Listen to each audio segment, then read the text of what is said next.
Broadcasting live from the Veritex Community Bank Studios, it's Gallant and George. On ESPN 97.5 and 92.5. Paul, so the booth in the final scene of The Sopranos that Tony Soprano is sitting in before, spoiler alert, everything was dark. He got shot. He definitely got shot. Sorry, Sean. I don't know if we're supposed to spoil that for you or not. Stop with that. The show's been out for years. Anyone bitching about it, you missed out. I remember they talked about it on the news the day after. Yeah, because it was a wild ending. Well, more so it was everyone thought their cable went out for 10 seconds. I think that was the story. Right. Yeah. And then you're like, oh, it didn't. Because there was no Twitter then to actually figure out what the hell happened. It was just like, oh, okay, I guess this is it. I just remember the news covering because I was like, that's crazy that the show ended and the morning news is talking about it. But then now looking back on it, people would flip out about spoilers if they talked about a show the day after it aired. I think the worst two ways you could end a television show is honestly the way The Sopranos did it, without a real conclusion. I don't like that. I don't know if their intention was to make a movie or something, and I don't like that. If you watch the show, they basically foreshadowed this, and there's a scene where he basically says what's it like at the end? Does it just go black when you finally get got? It was foreshadowing. Mm-hmm. The other way is should have paid attention more. Dream sequences. Dream sequences. There are too many of those in The Sopranos. No, but when people wake up from a dream and the whole show is fake. Oh, like Dallas. Yes. Where I think someone died and then they did a whole season. I was always waiting for that on The Walking Dead, because the show starts with Rick Grimes in a coma. And I was just waiting for this show to all of a sudden he wakes up from his coma and The Walking Dead wasn't real and all the characters were just nurses and stuff. But now he has his own TV show. I know. And they're back.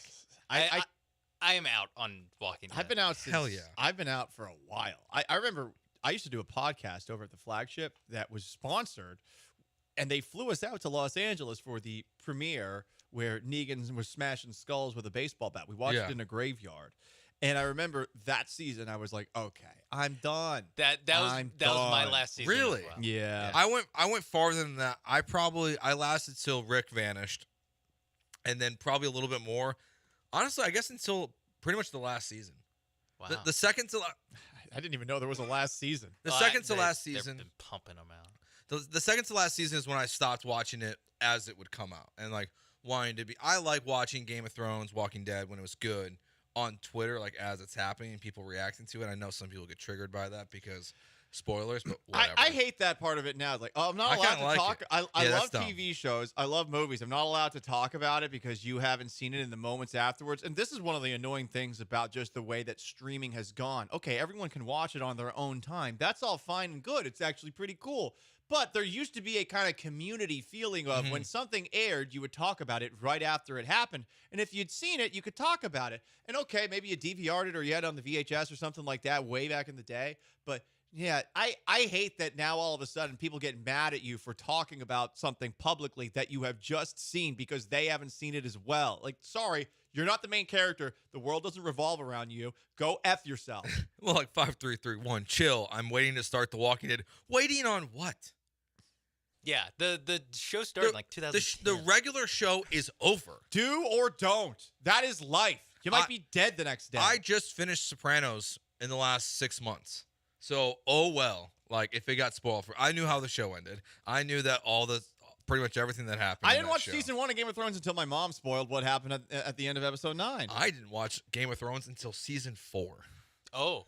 I didn't watch until season 7. Yeah, I got in late too. I got in to watch the last season in real time, and it was the funniest experience of my life because everyone had I put in years of following this thing. And this is how it ends, and I was like, I put in 2 weeks of watching this, and this is how it ends. I'm fine. So the booth that Tony's in at the end though went up for auction, and some anonymous bidder they bought it for $82,000. Insane. $80,000. So where are you going to put this? And are you going to put this in your house? You're going to put this in your garage? In your basement. Cave. So you want to have it somewhere where it's on display. This person clearly has FU money. Yeah, so I'm sure they have an awesome house if they're buying an effing diner booth. Exactly. It's just the diner booth for $80,000. Yeah. I'm assuming you're very rich. Right. So you're gonna put this in your man cave? You're gonna put this as the first thing that people see when they come in, like that? I wonder about the placement in the house. But hey, shout out to this person having that kind of money. First text we got in here: what people would want to buy if they had bleep you money from a movie or TV show. Eleanor from Gone in 60 Seconds. I feel like that's almost cheating because you're just buying a car. But there's so many cars Yeah. you could buy. Well, hey, I was gonna do Fast and Furious. I was Which gonna car do- are you buying? All of them. Oof. That now I that think one's that's a an- tough one. See, to The me, one that it's, goes to space. it's always the Skyline. It's the Yeah, Skyline no, from Fast the 2. Skyline's the actual answer. Maybe Yeah. the Charger that Dom's car. Dom Ah, no, drives. it's- Dom's OG car. Give me that. Skyline from Fast 2 Skyline's is awesome. the GOAT. Or Also the one that Tyrese and Ludacris take to space. Yeah. The space one's good. The car that goes through the multiple buildings in Oh the yeah. Middle East. There's only like 3 of them in the world. Oh, yeah, yeah. that one. Not anymore. What about you, Paul? You got one that stands out? Game of Thrones sword? If I could buy anything, well, they're not real, but You want the the dragon. dragons. no. Oh, okay. A lightsaber. Okay. I want a lightsaber. You want a real lightsaber? I want a real like lightsaber. like one you could chop someone's arm off with. I wouldn't do that, but yeah. I'm going to spend way too much money this summer. We're going to Disney at some point in July, and I want to do the build your own lightsaber thing they have there, where you build it from scratch. But I heard it costs like $250. And my wife won't do it with me because she thinks it's lame. It is a little lame. I don't care. You just said you want a lightsaber. Well, yeah, but I want a real one, not Yeah. a plastic one for $250. You have a It's set quality. You have a night outfit and a Batman costume. So that didn't cost $250. How much did the Batman costume didn't cost you $250? No, it was like 80. You No, said not 800. 800. It was like 80. It was like in totality. I think it was like 800 yen. I think the shipping was like the more expensive part of it. But yeah, Okay. wasn't seriously. I'm not going that I crazy. mean, with I this don't stuff. know. Like I was just, I don't know how much money Paul's got.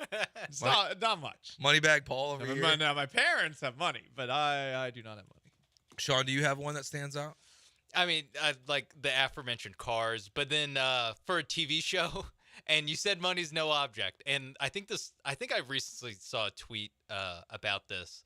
The Walter White's house from Breaking Bad.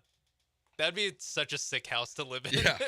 And just pulling up every time, you'd be like, man, this is where Mike Ehrman Trout pulled up. Like you're just the entire time. You, you're like, you don't "This want is the so RV? sick." RV's probably more realistic, but also like, what am I gonna do with an RV? You could drive around the country in it. You know, But with would you want to put thousands of miles on the Breaking Bad It RV? survived quite a bit, Sean. Like bullet holes. Like it survived everything. now think about cars. The El Camino. The El Camino's good. that Jesse has in Breaking Bad, but also the car that he has at the very beginning, the first car that he has that gets absolutely smoked during that shootout between Tuco and Hank. Yep. That car with the I forget the name of it. It has like a terrible personalized license plate and everything. Oh boy. My only concern about this or thing about this Tony Soprano booth story is that this ice cream shop, they replaced all their booths. How do you know for sure you got the right one? I feel like there's a really good chance you get scammed. For what? For Like you might just get one of another booth that was in the same. They said you specifically got the one. they he would was remember sitting in. that. Also, I don't know. if it looks like the one, It doesn't really does matter. it really matter that James Gandolfini sat down in That's this like- one? That reminds me, like the dumbest thing that people buy is the people who bought dirt from Minute Maid Park after the Astros won the World Series.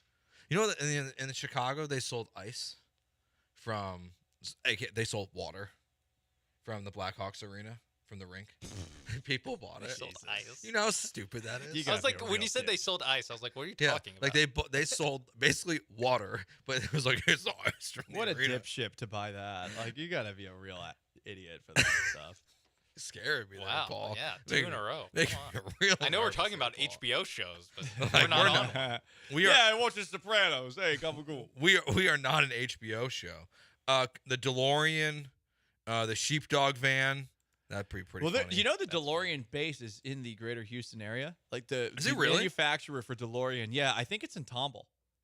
Huh. I could be wrong, but I'm pretty sure Well, that's not Houston. It's definitely in the greater Houston area. Like all the DeLorean stuff, it is right there. So if you want one, I mean, you can go up there. Yeah, I don't think I'd ever want a DeLorean because it doesn't do what the real DeLorean's supposed to do. It doesn't go back in time or into the future. That's the problem with a lot of, like with the RV from Breaking Bad. It's like, the cool part you can't actually do. Well, you could. You could. No stopping you from making meth in an RV, Well, Sean. I don't know how. I'd rather is the biggest obstacle. Watch Breaking Bad. Either you can figure it out. either to Jesse, just go find a down and out Some chili chemistry powder. teacher. Yeah, you know what? I'll go ask my high school chemistry teacher if they want to Yeah. make some money. All right. Honestly, they're not making a teaching. Also, my least favorite thing in sports right now we'll discuss next, and it's Jake Paul. Not the Bears? Oh. No, it's Jake Paul. He's back in the news here on ESPN 97.5 and 92.5.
It's Gallant and George, On ESPN 97.5 and 92.5. broadcasting live from the Veritex Community Bank Studios. Here's Paul Gallant and Joe George.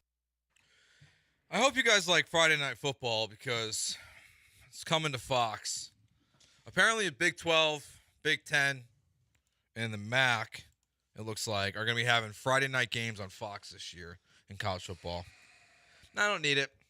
There's too many days with games, and Friday is always the night that I'm least likely to watch Yeah. anything. Cougs better be the number one team in the country if they want me to watch them on a Friday night. Like, Yeah, like sure, Fox, knock yourself out. Put Minnesota and Purdue on a Friday night. Yeah, I'm good. Please don't put Ohio State, Michigan, They USC, Oregon. I'm trying to think of the Big Ten They schools will now. one week, at least 1 Washington. week. They will go ham with. Yeah, the first game that they play will probably feature marquee teams. Yeah, it'll probably be, and I'd imagine it'd be like Ohio State on the road at Illinois or something. That makes sense. Yeah, that's a big marquee team right there, Illinois.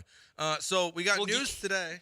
Can't actually put a good game on Friday night. big Chicago market. Yeah, no, it has to be one of those games where it's like it's a big game for one of the teams. That's true. So we got news today that Mike Tyson's coming out of retirement, and he's going to fight Jake Paul on Netflix. Here's the thing. I hate to admit it, but okay, if it's on Netflix, I'm assuming I'm not going to have to buy pay-per-view. Now, that said, Netflix, that I'm not sure about. Netflix has all of a sudden just added commercials into the premium package I thought I was paying for, so that's annoying. But if I do not have to pay like $50 for this fight, I can just watch it on Netflix. Would I watch with the hope that Mike Tyson connects once with Jake Paul's face? Yeah. Like every person in America annoyed by the brothers Paul, 100% I am in. I'm not going to go out of my way and pay the full premium if it is one of those pay-per-view kind of deals. But if somebody I know has it, I would watch. Do you want to go? Is it in Houston? It's at AT&T Stadium. It's in Dallas, Arlington. I'm not going to drive for that. No. Yeah, you're 8 hours of road time to Yeah. to watch Mike Tyson drop him in the first round. How old is Mike Tyson 57. right now? Okay, I was wondering. I figured he was close to 60.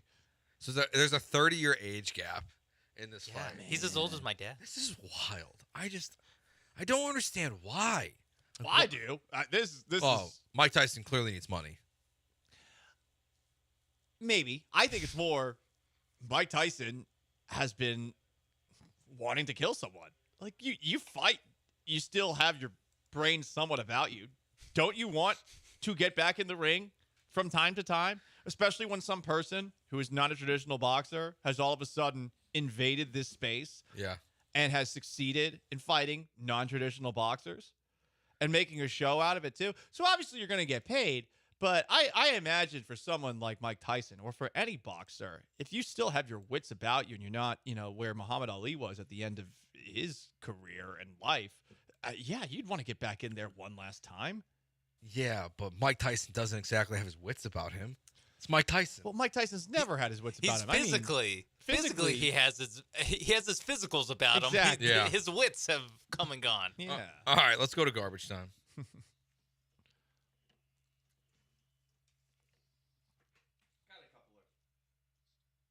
Can we get the Miami? It's at the top, the Miami Beach. This place. It's just a 1 minute. I will.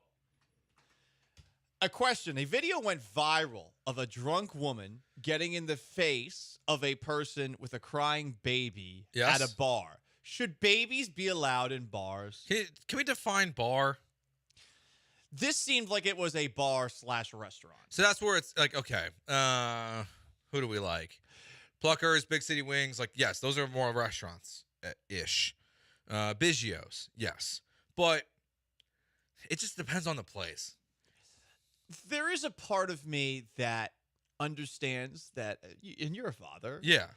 Being a parent is difficult. You want to go out and do things on a regular basis. But I do think that there are certain places where, like, probably isn't the best place to bring the kid, number one. And number two, it's like also one of the places I just there are moments where I'm like, I don't want to see your kid. Yeah, I don't want to think of it. It can't be a bar first in my mind. I think this was a half and half, and honestly, I feel like the person who was getting aggressive was just being a giant Karen. Yeah. And she was hammered too.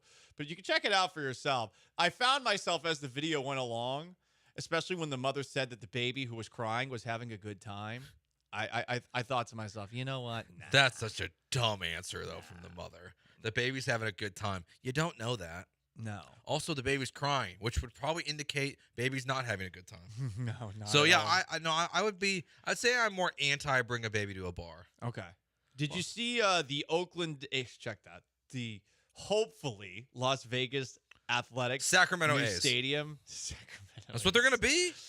Is that where they're gonna play this year? Not this year, but probably next year. Wow. That's what the last report was, that they might Oh play my for God. Sacramento for like 2 or 3 years. I gotta say, if they ever do make it to Vegas, this stadium looks pretty cool. Does it? I like it. I don't know what it looks like. It's like a blend of the MSG Sphere, which you see in Vegas already, and the Sydney Opera House. It's like a little mix. I kind of like it.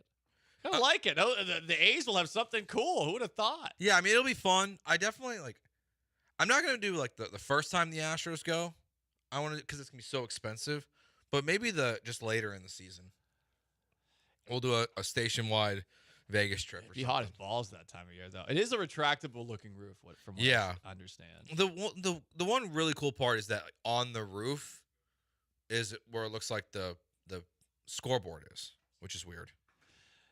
Yeah, I don't know how it's going to work. It looks cool though. I gotta say, look at the A's doing something of value. I do think the A's will be cool once they go to once they can actually get to Las Vegas. Yeah, they will have stuff going for them. It's just that they're so bumpy. They're such a clown show that they can't actually execute a move to Las Vegas. Yeah, it's tough. And it feels like they knew this was coming for a really long time, and that baseball knew this was coming for a really long time.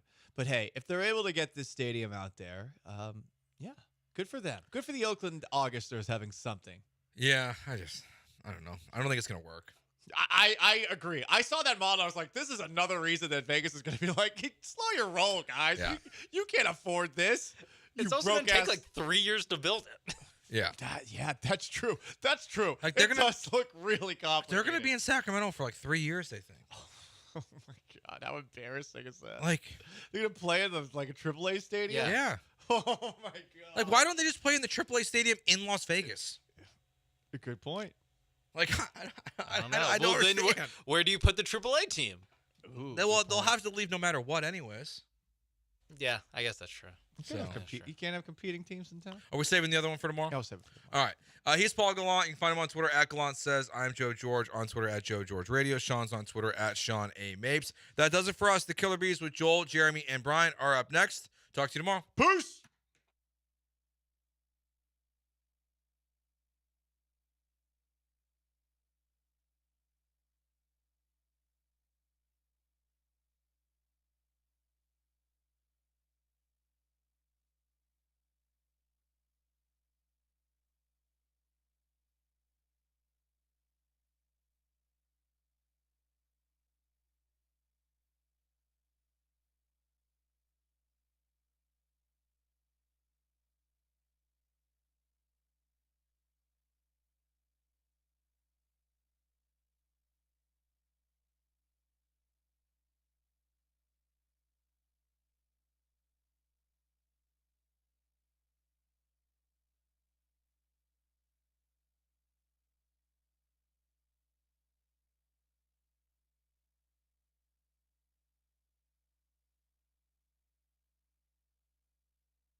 what up, H-Town?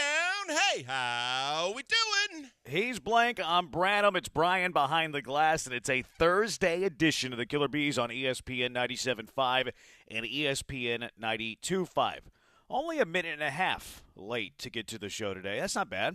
Well, Executive Joe George, and then he's blazing out of here like he's stealing bases for the Cubs now. He puts his head down, and he's too busy. He's just got to fly out of here because he's moving and shaking and moving. That's good. I'm going to start keeping a record to see the furthest that we get into our show where our show hasn't started. Right now, it's I haven't tracked before. I doubt today was the longest, but today's the first day I'm tracking it. So 90 seconds is the number to beat, which isn't bad. I mean, that's well, but fine. It's the listener gets screwed because true greatness has got cut short because of the fact that they're trying to stall for more time. Shots fired. Yeah, I mean that last Twitter plug. I think if they would have, I think if Joe would have not went with that last Twitter plug, which at Jeremy Branham, I think they would have made it. I think they would have made it on time. It's a championship Thursday, Blinkers. Houston Cougar. That's why I was out yesterday. Was calling a little Cougar basketball. First year in the league, claiming a Big 12 championship. That's pretty neat. Just awesome. I got home late, so I was kind of flipping around. I couldn't find the game, but was really excited when I saw the ticker and saw the crawl and saw the win, and was happy for you, happy for the squad, and obviously Coach. What a great first year in the Big 12. I mean, everybody says how difficult it is when you cross leagues, sign up for, join a new league. It's a tougher league. And to just do what they've done is just another true testament to Kelvin, to the program, and just the fun ride they've been on. Yeah, great story, awesome story. Lots left to do. We'll talk Houston Cougar basketball further along in the show as well. But if you want to get in and talk about it, 713-780-ESPN. Certainly not opposed to that. We just go where you drive us, 713-780-3776. On the professional level, Rockets played a basketball game yesterday, homecoming for James Harden. Rockets built a 20-point lead there in the second quarter. Clippers would storm back, just dominated the second half. I watched it back this morning. Outscored the Rockets 36-29 in the third, and then allowed 42 points in the fourth quarter. Just the defensive effort there in the second half, not good enough to beat a quality team in the NBA. No, you know what, Jeremy? And I rewatched the final 8 minutes or so this morning, and it's just frustrating because it's a lot about just kind of experience in those moments and being able to execute and getting buckets at key times. It's one thing to say the Clippers really weren't playing their best basketball in the first half. They got it going. They were unbelievably hot from three. But you had all kinds of opportunities, and you could just go down the list. Alpi had 2 free throws. He missed them both. Jalen Green and Fred VanVleet both got into the paint and then got up in the air and got caught. They threw the ball away where there were 3 possessions where they didn't even get a shot off. And you're like, see, this is where a young team is going through growing pains. And those situations are going to get better. But that's a game they should have won last night. So that's why it's tough to swallow this late in the season going, that would have been another quality win against a quality team where you'd go, hey, we took 2 out of 3 from Phoenix. We could have beat the Clippers. You had Alpi go off and beat the Spurs. They're playing good basketball. That's a tough one to swallow. Yeah, I'm okay with the loss. I know you are. I actually am too. And this is kind of the script that we've laid out about, hey, play good for 3.5 quarters. Show that you're getting it. Show that the players you want to see develop are developing. It's still tough because you were in command of that game. Yeah, I mean, if you just look at that game in isolation and in a vacuum and you take away everything else, yeah, I mean, it's a game that you can win. Now, it's a 20-point lead in the first half versus a 20-point lead in the second half. A little bit of a difference there. Clippers, boy, man, they get down 20 and they go on a 10-0 run. Like, it's a 10-point game in 2 minutes. Yep. They quickly made it a 10-point game in 2 minutes, which was frustrating. They have Paul George and Kawhi Leonard, and you don't. Yep. And those guys made massive shots down the stretch. You didn't mention Harden there. Was that intentional? I did not. Well, Jimmy Slim Jim got off to a quick start. He had 8 or 10 in the first quarter. And then he kind of plodded around. He missed a 3 when everybody else was making 3s in the fourth quarter. But look, to his credit, he has a high basketball IQ. He sees the floor well and passes well. And he's the kind of he's probably the perfect facilitator / a guy that can be your third scorer with a team that's that good. And he can hide behind, he doesn't have to be the man at this point in his career, but he could take advantage of matchups and he can see the floor and get guys in position to score very well. The things that I was actually, first off, that technical with 48 seconds to play in a 3-point game, I'm not one to bang on officials, as we know. You can't call a tech there. You No. cannot call a No, tech there. that's a softie right there. That's where you got to know the situation and know, yes, normally when you do any demonstrative move towards an official, it's supposed to be an instant T, but you also got to know the situation. It's a 3-point game with less than a minute to play. You just don't call that there. No, I thought the same thing. My favorite two plays of the game: Cam Whitmore diving on a loose ball. I didn't know that he had that in him. I didn't know. I wasn't familiar with your defensive game, Cam Whitmore. Now it led to a kind of a 1 second on the shot clock buzzer beating 2-point shot by Paul George, if I remember correctly, and then Jalen Green with a hustle play to save a loose ball. I like the young guys playing hard. I like the young guys playing some winning basketball. And I know Jalen didn't have like the best scoring game. He didn't have he's okay. I mean, 15 points, 2 of 6 from 3. It wasn't awful. It wasn't like a 35, 40-point burger like he's had a couple of times in the last couple of weeks. But just seeing that winning basketball is something that encourages me. And people don't want to hear this, and I don't think that it's going to be a popular thing to say. 713-780-3776. I actually think the Rockets are close, and I want to define close. I don't think they're close to being a championship contender, although I think that if you get the most out of your young core, maybe it can turn into that. Some shrewd moves along the way, et cetera, et cetera. I actually think the Rockets are close to being a playoff team, though. You look at their home record, 21-11. Like, okay, that's the makings of a playoff team. Where are they bad? They're awful on the road. 6-24 in 30 games. They have 6 wins in 30 games on the road. It's abysmal. It's embarrassing. Blah blah blah blah blah. But it's also the sign of a young team. Young teams struggle on the road. Like, that's the biggest thing that I want to see this offseason. Like, we talk tanking. Try to improve the ping pong balls. Maybe they'll bounce in your favor and your pick will land in the top 4 so you don't have to give it to Oklahoma City. The Brooklyn pick's going to be in the lottery. Get a little bit lucky there, blah, blah, blah, blah, blah. Maybe you can make that, package that with a young player, trade for a really good one, et cetera, et cetera, et cetera. The one thing that I think is the most important thing this offseason more than anything else, anything that you can do, free agent signing, draft pick, your own players with like a trade or something like that, the one thing that I need to see the most with this offseason is development, because you have players that have a chance. Like Jalen Green, you make him more consistent. That's development. If he can become more consistent with development, okay, you got something there. Cam Whitmore has shown a lot of positive things as a rookie. Develop that. See what he looks like in year 2. Same thing with Amin Thompson. I think Jabari Smith has taken strides this year. Can he take that same amount of stride next season? And then Alpi Şengün. Like, Alpi Şengün, we talk about him as an all-star. Like, where is he for most improved player of the year? Like, he should be in that conversation. What does he look like in year 4? So more important than a trade, a free agent signing, a draft pick, the most important thing this offseason for the Rockets is developing their own. It is, and I think along with that, what I was going to say is, just like we just talked about, execution down the stretch, you just have learning moments in that development along the way, too. It's tough to say you lost last night, but you learned a lesson about execution in the fourth quarter and late in games. You learned a lesson about fouling jump shooters and what to do and what not to do, especially when you're playing all-star level talent that know how to take advantage of you being inexperienced and kind of the way you were playing them. So you learn those things along the way. And the only way you're really truly going to learn those things is to be in the moment and be a part of those situations to get better. We continue to watch Amen get better over and over as he gets more minutes. It's phenomenal. And you get what I have been asking for a long time, which is more Amen Thompson, less Holiday after the trade deadline, because that's truly what you need to see. Cam Whitmore, look, the one thing that and Coach Udoka finally talked about it last night, but we knew he could score. We know he's talented offensively, but where they were trying to get him and get some messages sent to him, especially early on when they sent him down, was you got to play defense, you got to play every play, you got to play both ends of the floor no matter if the ball's going in or not. You're seeing that kind of development. And then what you've seen from Alpi has just been phenomenal, because he's finally got some coaches that can really teach him some things.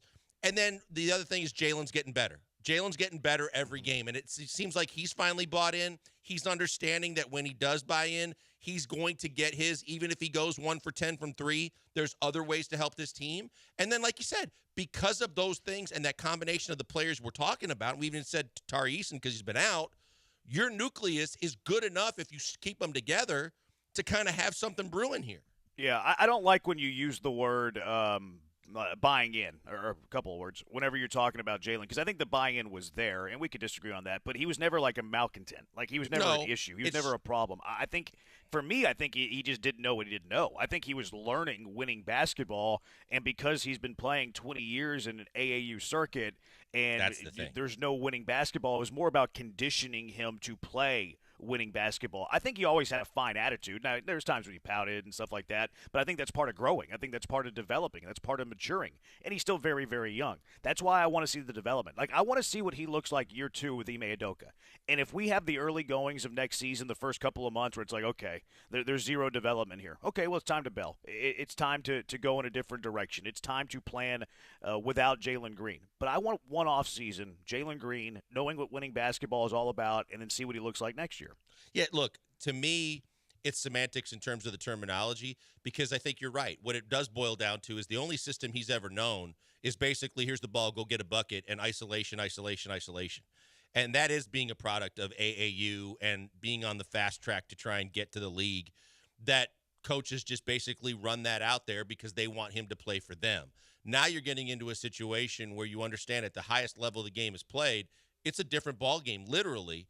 And it takes time. And because he's had so much success by just getting the ball and just going to the bucket or scoring or shooting, he had the biggest adjustment because he had the most success with it. Because Cam played at Villanova, they made him play a system. Mm-hmm. You know, these other guys, wherever they came from, played more of a system at some point in their careers.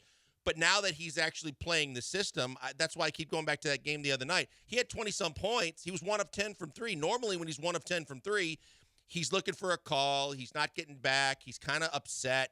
And he found a way to impact the game in so many other ways, and he didn't turn the ball over. That's where I think like he's really reaping the benefits now and seeing like how good it can be for him. That's why that hustle play by him was like, okay, like that's winning ball. Like playing a little defense, hustling on rotations. Okay, like maybe he's starting to figure out what it takes to play on a winning basketball team. And that's why I think the Rockets are close to being a playoff team. Like, okay, we go 500 on the road next year. Develop these younger guys. I think that they're too deep at most every position. Like, Fred VanVleet's going to be back. You have Amin Thompson. Okay, that's pretty good. Too deep at your point guard spot. Your shooting guards, Jalen Green, Cam Whitmore. Okay, that's pretty good with your shooting guards. I might have said Amin and Fred VanVleet shooting guards. Of course, I'm in point guard there. Small forward, you have Dylan Brooks. I'm not sure you have that backup to him that you really want just yet. I think that's where a knockdown shooter could really come into play. Your 4, you have Jabari and Tari, and then your 5s, you're going to have Alpi and Steven Adams. Like, Next year, to me, next year's playoffs are bust.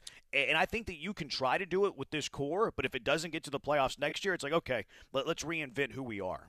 Yeah, that's when you maybe have to entertain what the rumors were he wanted to do, which is infuse this roster with a little bit more veteran leadership and veteran talent than all the youth that you have. Maybe that's the signal if they don't get it done. And you got to be clear, too, in the fact that I'm with you. I think that team can fight for a playoff spot next year. I don't think that team instantaneously is a championship, second round of the playoffs type team. But there's enough talent on that roster, even though the West is loaded, that team can compete. That team can compete for making a playoff run because they are young, they can run, and if they play the right style on both ends, they can give a lot of teams fits in this league night in, night out. 713-780-ESPN, HRMP listener line. Busy show. It's a Thursday, so Bad Take Boulevard coming up. What are the worst takes of the week? Someone on the Twitch, a couple of people on the Twitch said that Joe made a comparison comparing Cam Whitmore to Kobe Bryant today. I would hope not. Did you hear that? I didn't hear Brian, it. did If you I hear did, that? oh my goodness. What did I Joe heard say? the aftermath of Paul making fun of it, but I didn't hear the actual take. Yeah, we're gonna have to. This is coming up yesterday, where what did he say? The Lakers aren't a winning franchise.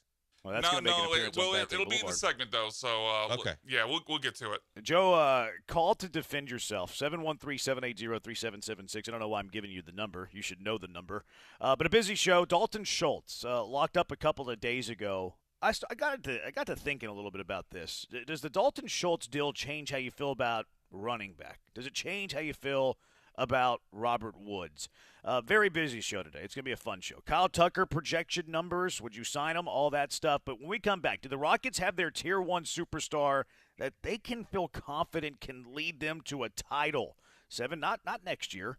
Just in the in near future. 713-780-3776. We're on the Twitch, twitch.tv/ESPN975. On YouTube, just search ESPN Houston. Joel's at Pac-Man Joel on Twitter. Brian's at Sacked by BMAC. I'm at Jeremy Branham. We are the Killer Bees on ESPN 97.5, ESPN 92.5. Guys, let me take a few minutes here to tell you about Vanderford Air Conditioning and Plumbing, because I'm telling you right now, they're the newest member to the ESPN family, and they are exactly what you're going to need when we feel that these hot temperatures are coming back. I heard Justin Stapleton on Channel 2 today say that this might be the last weekend with cooler temperatures that are in the 60s for the foreseeable future, maybe to the holidays next year. You know that heat is coming. With it comes the humidity, and with it comes the absolute possibility your air conditioning unit can go on the fritz. That's why I recommend you see and call Vanderford Air, because they take care of you, and they have all these guarantees that assure you're going to get the best care, the best technology, and it's all going to be taken care of for you, because they always give you the best value at the lowest cost to you. That's guaranteed. Comfort assurance guarantees even the temperature. The quality workmanship guarantee, it will work well. Performance guarantee, operate at factory standards, and 100% satisfaction guarantee or your money back. You can't beat that, because that's what you need all season long, especially when you know the heat is coming. They're 100% risk-free guarantee. The single biggest concern most homeowners have when repairing or replacing their HVAC units is choosing the right contractor to do the work. If you call them, you can trust they're going to do the work as promised, on time, and guarantee same-day air conditioning service. You know that's important. Maybe not now, but when it's 110 and your AC goes on the fritz, you want someone there the same day. Check them out today, because it is a game changer for you with the heat coming. Go to vanderfordair.com or call them 281-557-COOL.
Broadcasting live from the Veritex Community Bank Studios, it's the Killer Bees with Joel Blank and Jeremy Branham. On ESPN 97.5 and 92.5.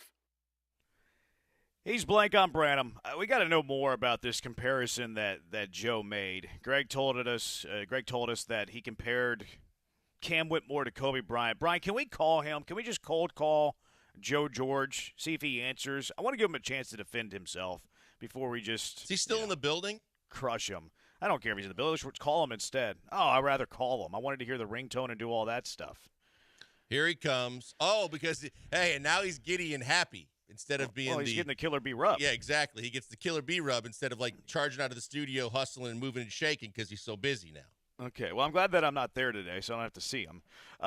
Joe, what sitting was in the your comp seat. He's here? not on yet. He's slowly taking his time because he's a What do you star mean? He's now. not behind a microphone? Like, what do you mean on? Plugging Like, all he has his to do is get phones behind the in, mic. he's He doesn't even need relaxing. the headphones. Okay, He needs a well, microphone. I have to be able That's to all hear. he I needs. have to be able to hear you.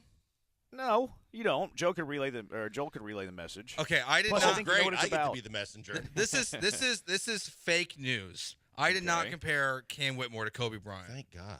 Good. I This is said why we that. got you on. I said that if he ever played in the Olympics like Pau Gasol did, Alperen Sengun, and Cam Whitmore was playing for Team USA and barreled through him like Kobe did to the Gasol, that Sengun should punch him in the face and not be like Gasol and just lay on the ground. So you Okay, basically got that's a Dalton lot Schultz. different. And then Mapes, that traitor, yes, he's the one who called. I just compared Cam Whitmore to Kobe Bryant. That's a Yahoo Sports headline right there. Yeah. This is Mapes fake news disparaging my bad takes. I have bad takes. I know it, but he made it worse. Okay. Yeah, I'm not sure how you got to Cam in the Olympics, Alpie in the Olympics, Cam is Kobe running through, Alpie is Paul Gasol. Because that's Sha- quite the imagination. Because Shaq said that Alperen Sengun reminds him of Paul Gasol. He did say that, and then he told him to go play Yeah. for the Lakers. Yeah. So because he reminds him of Paul Gasol, you went to Olympics and Kobe running through his chest. Yeah, I said don't be like Paul Gasol in that one moment. Lakers Okay, are a fair winning enough. franchise, man. Fair enough. Thank you, Joe. Thank you. Bye-bye. That's all the time we need from you. Okay, that's not at all comparing Cam to Kobe. Craig, you landed on Bad Take Boulevard. You made the list. That's not comparing. Well, Cam don't to you Kobe think that Bryant Mapes at should all. make the list for putting him there? No, I think he was being funny. I like Okay. funny. Funny's All right. good. I like funny. I'm funny. People think I'm just Oh, my. hilarious and have a great sense of humor and tons of entertainment. 71378. It's a joke, Blankers. I was going to say we missed you yesterday, but you would have told us that we should have, so it's fine. Well, I already know that you did. I didn't have to. I don't like to be redundant and state the obvious. So there's Well, that. Joel doesn't speak for both of us, but Well, there you go. that's fine. Joe doesn't. I don't think Blankers understands comedy. Yeah, me never. No, I never. I need to work with a comedian someday. I'll figure it out. I think that. I think you have a tough time getting jokes. Okay. I think I could say I think a lot of things. What was the word I was looking for? I can't remember. 713-780-3776. Do the Rockets have their Tier 1 superstar that can lead them to a title? I honestly, the answer to that question is no. I don't think so. I think that they have an all-star caliber player in the future in Alpi Sengun, but I don't think that he is the kind of calibered go-to superstar type player that takes a team very, very far in the playoffs. I think that he could possibly continue to progress and get to a different level. I love the development I've seen from last year to this year, but I think it's too quick to just jump at it and say right now, Alpi is your go-to star player that can take you to the promised land. Because I just don't. I don't think the question's right now, though. The question's not like in this moment. It's do they have a player on the roster that can become that? Possibly. Again, because just what you talked about. We're wanting more, seeing some development, needing more development to see what these players can truly be. I think Cam Whitmore could possibly end up being a star in this league if he figures out the defensive end and just tweaks some shot selection things a little bit. As he continues to get better, he could be a go-to guy. I think Amen, obviously, the shot is something everybody's going to question from three. But he's got all the tools to do everything on the floor to where he also has the possibility. I don't think Jabari has the possibility to take it to that level, but he can be very good. And, of course, Jalen's the wild card. Jalen has all the talent in the world. If he can harness it and figure it out, then he's the third guy that could be that guy along with Alpi. That's four. So I think that as long as you got four guys that are capable and possible, that, yes, you could have them. I just haven't seen one guy yet that I'm convinced is that guy. Ime talks about balanced offense and not just like one focal point. Like he wants to be a very team-oriented offense. Mm-hmm. So like that's one caveat to this. I think that they do. I think that they have their – like he's not there yet. He's certainly not there yet. I don't think that – like my answer is Alpi Sengun. I think Alpi can be the best player on a team that wins a title someday. Has work to do. He's not there yet. There's no one there yet. That's why they're not in the playoffs. It's why they're the 10th team in the Western Conference. But I think Alpi can work there, or work to get there. What do you want to use as the baseline here? Alpi's 21 years old. This is his third year in the NBA. I want to compare him to somebody else. Should I compare him to his age 21 year, or should I compare him to his third year in the NBA? I want you to decide. Yeah, I'm trying to think about what's the best way to do that. Because, obviously guys mature and develop at different paces. We can just talk about both. Because it's unfair to say the obvious comparison that people make is he is the Joker. Mm-hmm. And I think it's unfair to him to be compared to a multi-time MVP and NBA champion. Sure. Because the bar is just way too high for him. And that's not taking away from anything from him. It's really just a compliment to how good the Joker's been. But to me, it's more about the ceiling. Like Joker's ceiling's a 2-time MVP. Alpi's not there. Alpi's not near an MVP level. Can he get there someday? It doesn't seem like it would be all that realistic, but maybe. It depends on the plight of the player. If you look at where Alpi's at now, he's 21 years old. It's the third year in the NBA. Mm-hmm. He's averaging 21 points and 9.5 rebounds and 5 assists. He's up from 15 last year. It's why I think he should be in the conversation for most improved player in the NBA. So 21, 9.5, and 5. Like that's really a good offensive player. That's an offensive really player you can go through. If you look, and he's 21 years old. If you look at Nikolai, whenever he was 21 years old, you look at the Joker. He averaged 16.5 points, 10 rebounds, 5 assists. Okay. Alpi's right there with Jokic in his age 21 season. Now Jokic did take a step up in his third year, but again, Alpi Şengün currently averaging 21, 9.5, and 5. The Joker in year 3, 18.5, 10.5, and 6. Again, very comparable numbers in their third year. So, yes, the Joker's ceiling's the best player in the league. The Joker's ceiling is the best player in the league on a championship-winning team. But if you look at the first 3 years of the Joker's career, the first 3 years of Alpi's career, very, very similar. So, yes, Alpi has a long way to go to be the MVP. But he's already a focal point on the offense. I think he's a really good offensive player.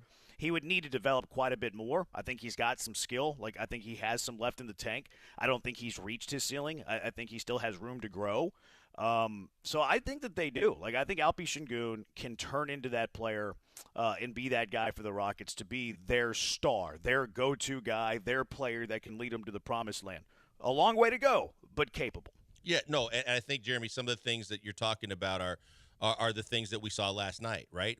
We need a guy that's going to be able to make his free throws down the stretch in big moments. But that he'll get better at that. And in the more situations he's in like that, he's got the touch. You can see the fact that when he does the flamingo and he does the kind of shots that he shoots, whether you like it or not, the touch itself, the backspin, the fact that the ball, it's not a hard landing on the rim.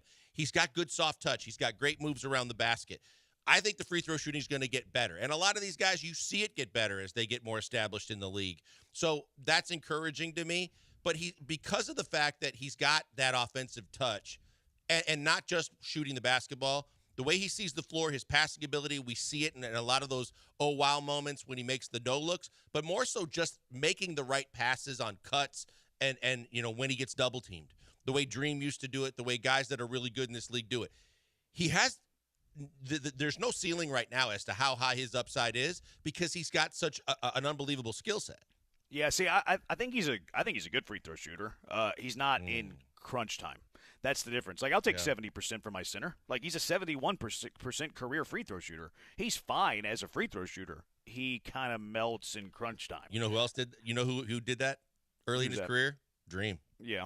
Yeah. Dream was. Hey, whoa! You're not comparing Alpi to Dream. I just want to put that out there. Well, Joe got slandered. I don't want you to get slandered. Yeah, no, Sean Mapes, you slow your roll. No, what I'm saying is that as a big man early in his career, Dream was a sub 70% free throw shooter, and he got better. So that is the point I'm making.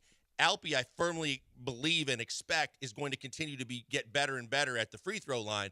So that's not something that I'm going to worry about long term. It's just something that he's got to kind of polish up if he wants to get to the level we're talking about. Yeah, I'm right there with you. I just bad free throw in crunch time. I think is how I'd say it. Because 70% from a center is fine. I think he has a chance. He's got a chance. Long way to go. Like, I'm not saying he's there right now, obviously, but I do think he has a chance to turn into that player for the Rockets. 713-780-ESPN 8807. Are there more than 10 players in the league that can lead a team to a championship? Currently, presently, probably not. Like, right now in this moment. But that's development. Like, that's what we're talking about. Like Giannis early in his career, he wasn't leading the Bucks to a title, not even close. But once he developed and reached the prime of his career, there he was. Same thing with Jokic. Jokic in the first few years wasn't leading nobody to the finals, but developed his game. He polished. He reached his peak, became an MVP that could lead his team to the championship. So there's probably not more than 10 players currently in the NBA that can do that, but there's probably 35, 40, 50 that can have the chance to develop into that. You're absolutely right. And I don't know if 10 is the right number, but it's close, right? Because I think we could rattle off several give or take. right off the top. Yeah, but I think that's the good news if you are, looking at the big picture for this Rockets team. We don't know what we don't know, but we've seen enough, especially from Alpi, that you definitely have one clear front runner for a guy that has the capabilities and the skill set and the possibilities to do that. You have three other guys that I rattled off that as we continue to watch them develop, the same thing could be said because of what we've already seen, because we don't see these gross limitations that we think are never going to get better. Because we know there are guys in this league that come in and look, even some of the most grotesque-looking jump shots in the history of the league with the Ball family and some of the things we've seen in the past can be fixed. Jason Kidd came into this league without a jump shot. It can be fixed. So, yeah, it takes longer when you're looking at those situations. Aside from Amen's jump shot from three, for the most part, the guys we're talking about that have the possibility of taking it to that kind of level don't show you those kind of limitations. Yeah. 713-780-ESPN 6146. The Rockets are 1 star away from being a decent playoff team. Donovan Mitchell, question mark. That was a name that Kelly Eco brought up yesterday with you guys, right? Yep. Are you a fan of that move? And, like, what do you think the price tag would be for that? See, I think on a trade, I think that the price tag would be rather high because, look, the way Cleveland's playing right now, and it's a small market team that's probably never going to get back to the LeBron era in terms of being able to get other players that want to come and play in Cleveland, that it would be a tough loss for them. But to me, I don't want to hear Bridges anymore. If I'm talking about a true superstar caliber player to take this team to the next level, I don't think Mikal Bridges is that guy. I know Donovan is. And if I can get Donovan Mitchell on this squad with the talent, some of the talent, because you're going to have to give up some of that talent to get him.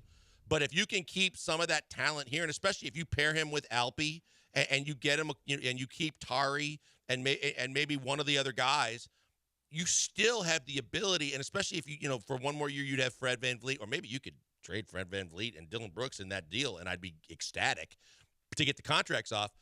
But Donovan Mitchell's the kind of guy I'm talking about when you're hearing these rumors about trade for a superstar. Bridges ain't a superstar in my opinion, and Donovan Mitchell is. Yeah, Bridges, no way. I'm even hesitant to do the Mitchell trade right now, like this. Is that because of his age? A little bit, and plus, like, you do have a surplus of young talent, so I totally understand packaging some of it together, draft picks, and then trading for that one dude that can come in and make you a playoff team. So, like, I wouldn't hate it. Like, I wouldn't die on that towel hill. But at the same time, like, again, like, I want to see this team develop for one off season with a winning head coach playing winning basketball, because a lot can change in a year. Look at Alpi this year from last year. What if Jalen Green makes that improvement from this year to next year? First time he's been really coached in his life.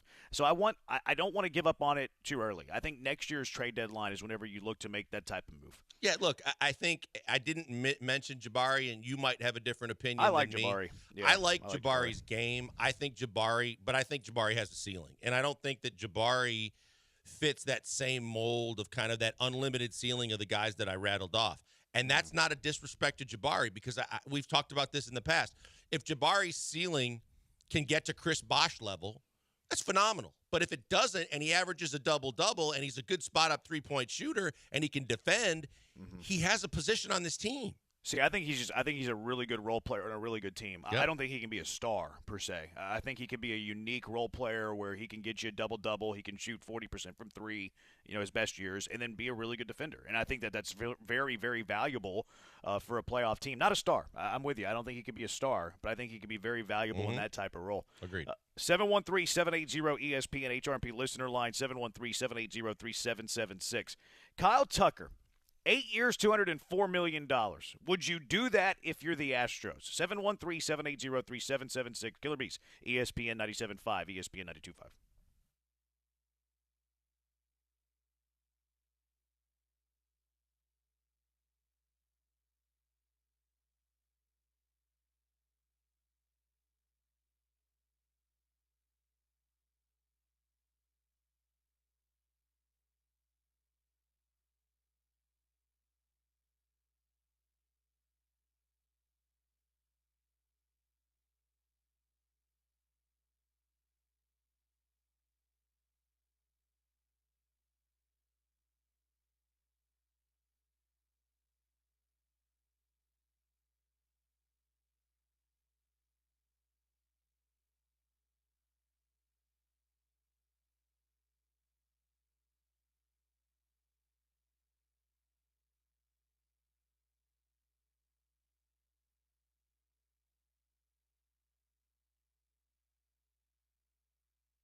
Now back to the Killer Bees. On ESPN 97.5 and 92.5. Live from the Veritex Community Bank Studios, here's Joel Blank and Jeremy Branham. He's Blank on Branham. 204, 8 years for Kyle Tucker. That's the latest projection from The Athletic. Do you give that? 713-780-3776. Couple texts here first. 6856 sounds like B-Ham. Need some tea. I'm a gamer. It's my flu game. 61. Wasn't that Key from L.A.? Is it? I don't know. I think so. I don't remember their numbers. I don't memorize their numbers. If they don't put their name in the text, I'd have no idea who it is. Fair. I don't remember. I guess I could. That would be an easy one to do. It'd probably be easier than any other because he has a very unique area. Exactly. Yeah, so I could see where I just don't pay attention to that sort of stuff because I'm a noob.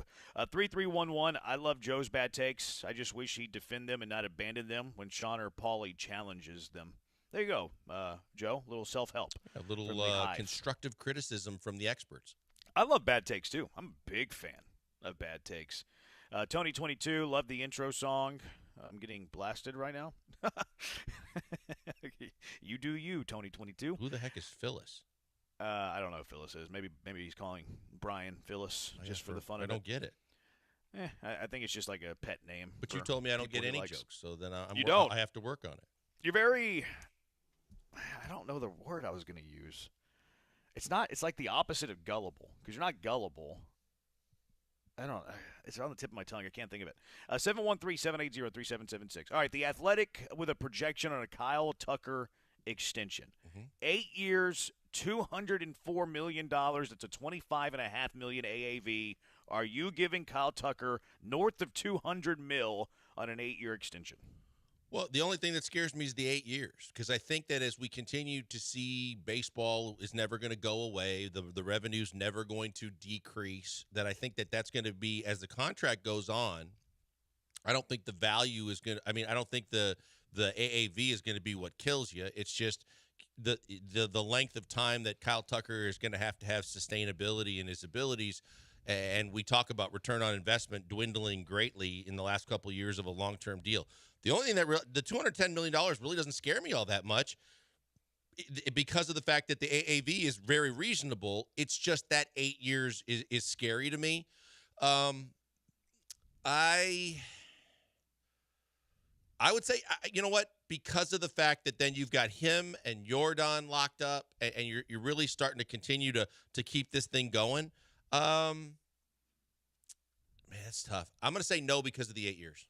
0783, heck yeah, he is always healthy, 2 exclamation marks. For once, I'd love for the Astros to be the Yankees/Dodgers, exclamation mark. Pay them all, 4 exclamation marks. 8807-8200, sign it now in all capital letters. So Kyle Tucker is going to be 27 years old this year. So if you give him an 8-year extension, I'm assuming you're giving him the extension after next year, which would be his final year under club control.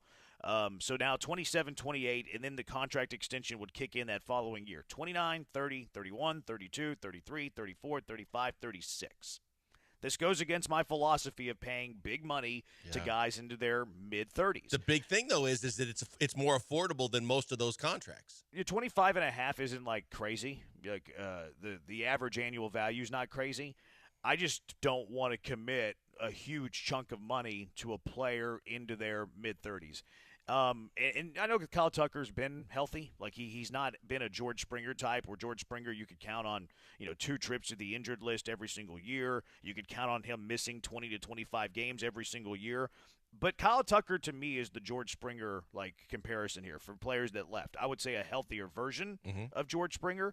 But look how George Springer has played once he entered his 30s and in Toronto, even if you eliminate injuries. Like, let's eliminate the games played for a moment and then just look at the actual production of when George Springer left. 907 OPS, 814 OPS, 732 OPS. Players usually don't sustain their level of play into their 30s. Only, the really great players do. Like Jose Altuve has done it from an offensive perspective, not so much defensively, and he doesn't run as much as he used to, but still offensively he's as good as he ever once was.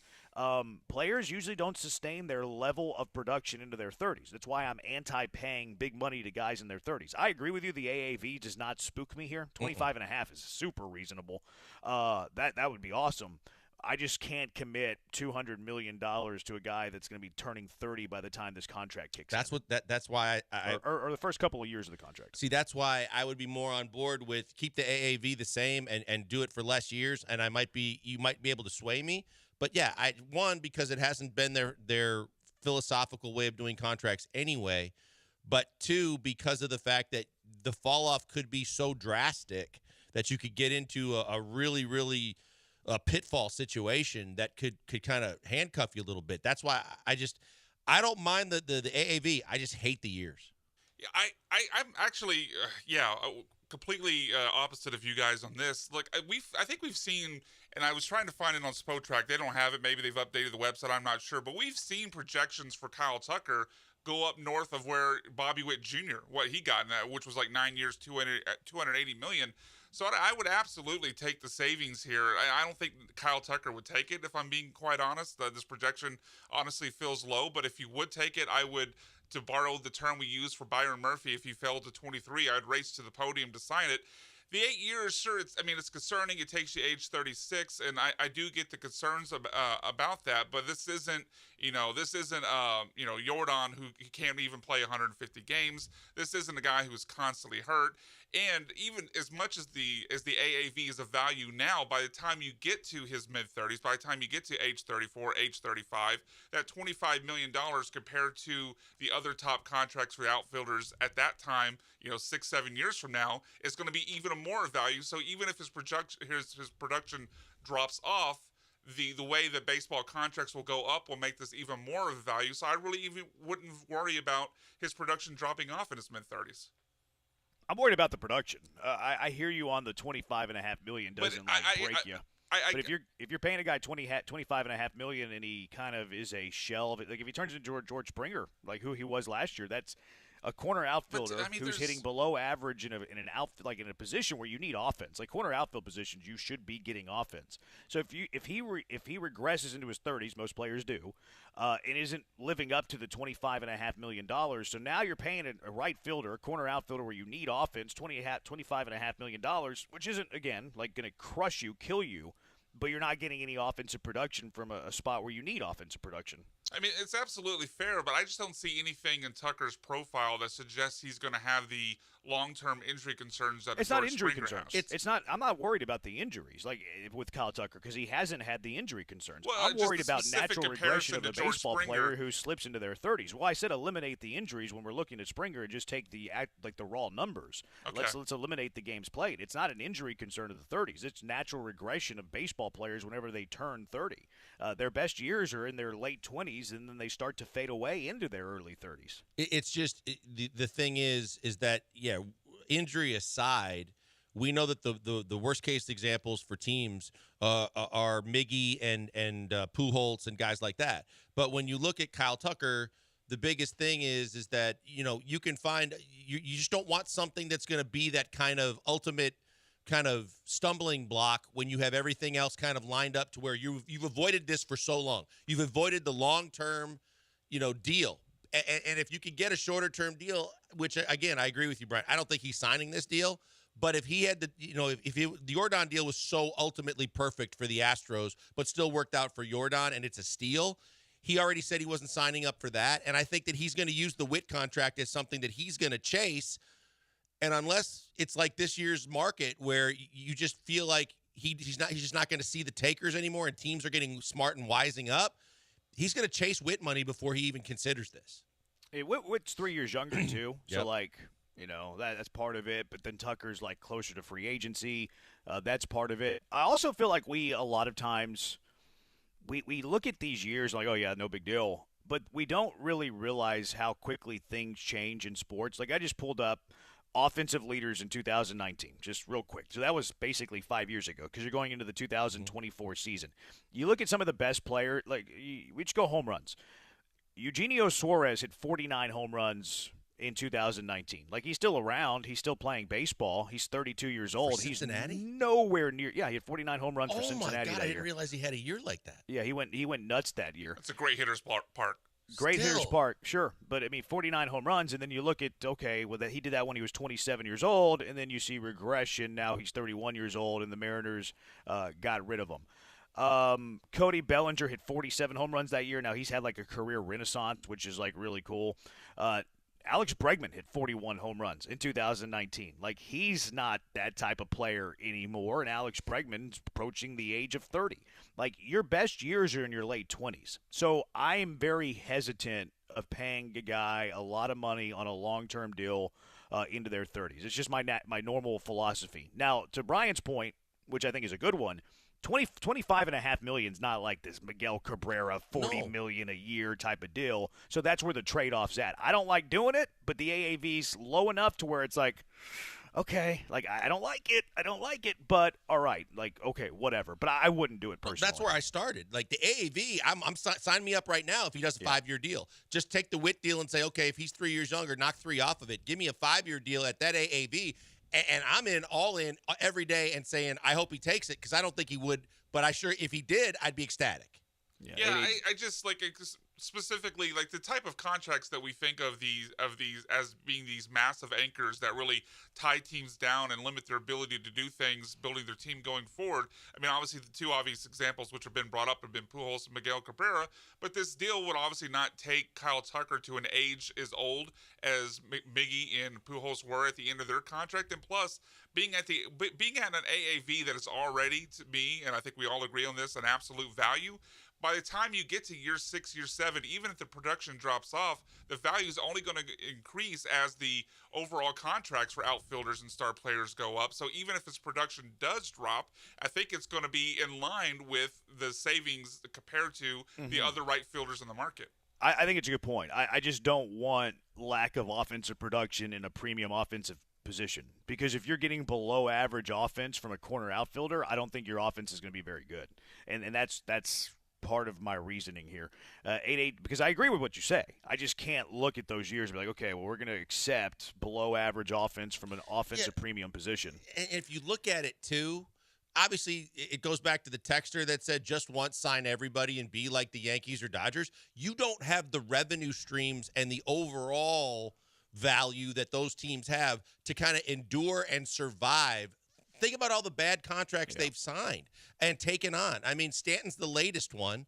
Jacoby Ellsbury was awful when they made that move to get him from the Red Sox, and he never panned out. They always throw way, way, way too many years and too much money. It's just that they have money growing off trees, and it doesn't bother them like it would bother a smaller situation. Yeah, they can throw money at bad money and recover, where other teams don't have that capability. 8807, you can't use 2019. That was peak for everyone. Balls were juiced, and everyone was cheating. Okay, just look at the natural progression of every single baseball player that has ever existed, and you're going to see their peak years in their late 20s, and they start to fade away in their 30s. Now, you do have some guys on PEDs that kind of reinvented time. Won't say names. I don't want to get sued. 713-780-3776. I saw this news that Michael Brantley is going to be in uniform. He's going to be a special advisor for the Astros. Was at camp the other day, actually. So it kind of got my mind thinking, because I'd love to see Michael Brantley take up a bench spot on this team. I know it's not likely, but entertain me for a second. Who would you rather come out of retirement and play for Houston?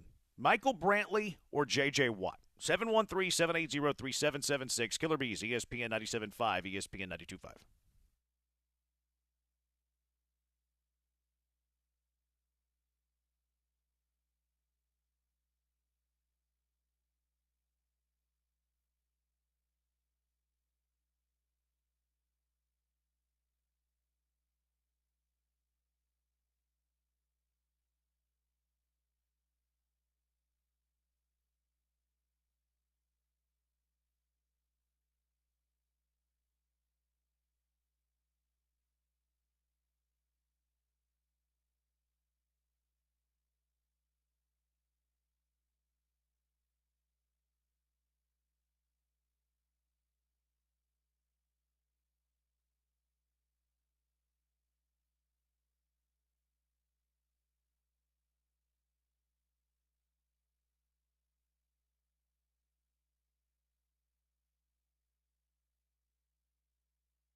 Coming to you live from the Veritex Community Bank Studios, it's the Killer Bees. On ESPN 97.5 and 92.5. Here's Joel Blank and Jeremy Branham. He's Blank. I am Branham. Michael Brantley was at West Palm Beach. Joe Espada saying that Brantley's going to be a special advisor. Probably going to see him in uniform, a special advisor. Maybe, I don't know. Maybe baseball pants and a three-quarter zip, little wind jacket. Who would you rather come out of retirement to play for Houston? Because I want both of these guys to come out of retirement, if I'm being honest. Michael Brantley coming out of retirement to be a backup outfield, pinch hitter off the bench. Cool. Sign me up for that. Jake Myers stinks at the start of the year. Cool. Chaz my center fielder, and then Brantley, Jordan, Share left field DH like we saw last year in the playoffs. I would love that. I would love J.J. Watt to come out of retirement. When he retired last year, he was still playing at a very high level. So I would love both of them to come back. You only get one, though. One of them you can force to come out of retirement. Who would you pick? For me, it's Brantley. I just feel like Brantley in the playoffs and down the stretch last year, even though we waited all year and it was frustrating, he didn't disappoint once he got into uniform. And I believe he's still got plenty left in the tank. And he's not that far removed from the game to where his body's changed at all. He's not going to be counted on to be like they can rest him plenty. They have a deep enough lineup. But I think that when we talk about the left-handed bat that was so sorely needed for this team in the offseason, you and I both wanted it. We didn't get it. He's still there. You and I talked about in the offseason, hey, if Uncle Mike does us a solid because you overpaid for basically 3/4 of the season for him to not play, if he gives you a $5 or $6 million a year, 1-year deal, comes back, and you use him off the bench, would that be good enough? I'd sign up right now. I think with JJ, the biggest problem to me is he's been removed enough now. He's kind of shrunk. He's not in that defensive lineman mold anymore in terms of, and he's even said that. Yeah, he still works out, but he lost the bulk. He lost kind of all of the extra size. And I would worry I'd worry that he's getting a little bit more fragile that as he gets older. And not to say that Brantley hasn't, but of the two, I think Brantley has the bigger impact on their team. Oh, I'm going to go J.J. Watt. To me, I'm going for bigger impact as well. I like all my Houston teams. I'm going to go bigger impact, and I think Watt would have a bigger impact than Brantley. You look at what J.J. Watt did a couple of years ago with Arizona. He was in double-digit sacks. They're right around the same age, especially relative to, their football lives. Watt, I think, can still be close. Not that he's going to be anywhere close to what he was in his final year. He had 12.5 sacks in 2022. I think he can be a third down, get to the quarterback, maybe have 7 or 8 sacks. Whereas Michael Brantley, what does he add to your offense? He adds a veteran hitter. What can he do at this stage of his career?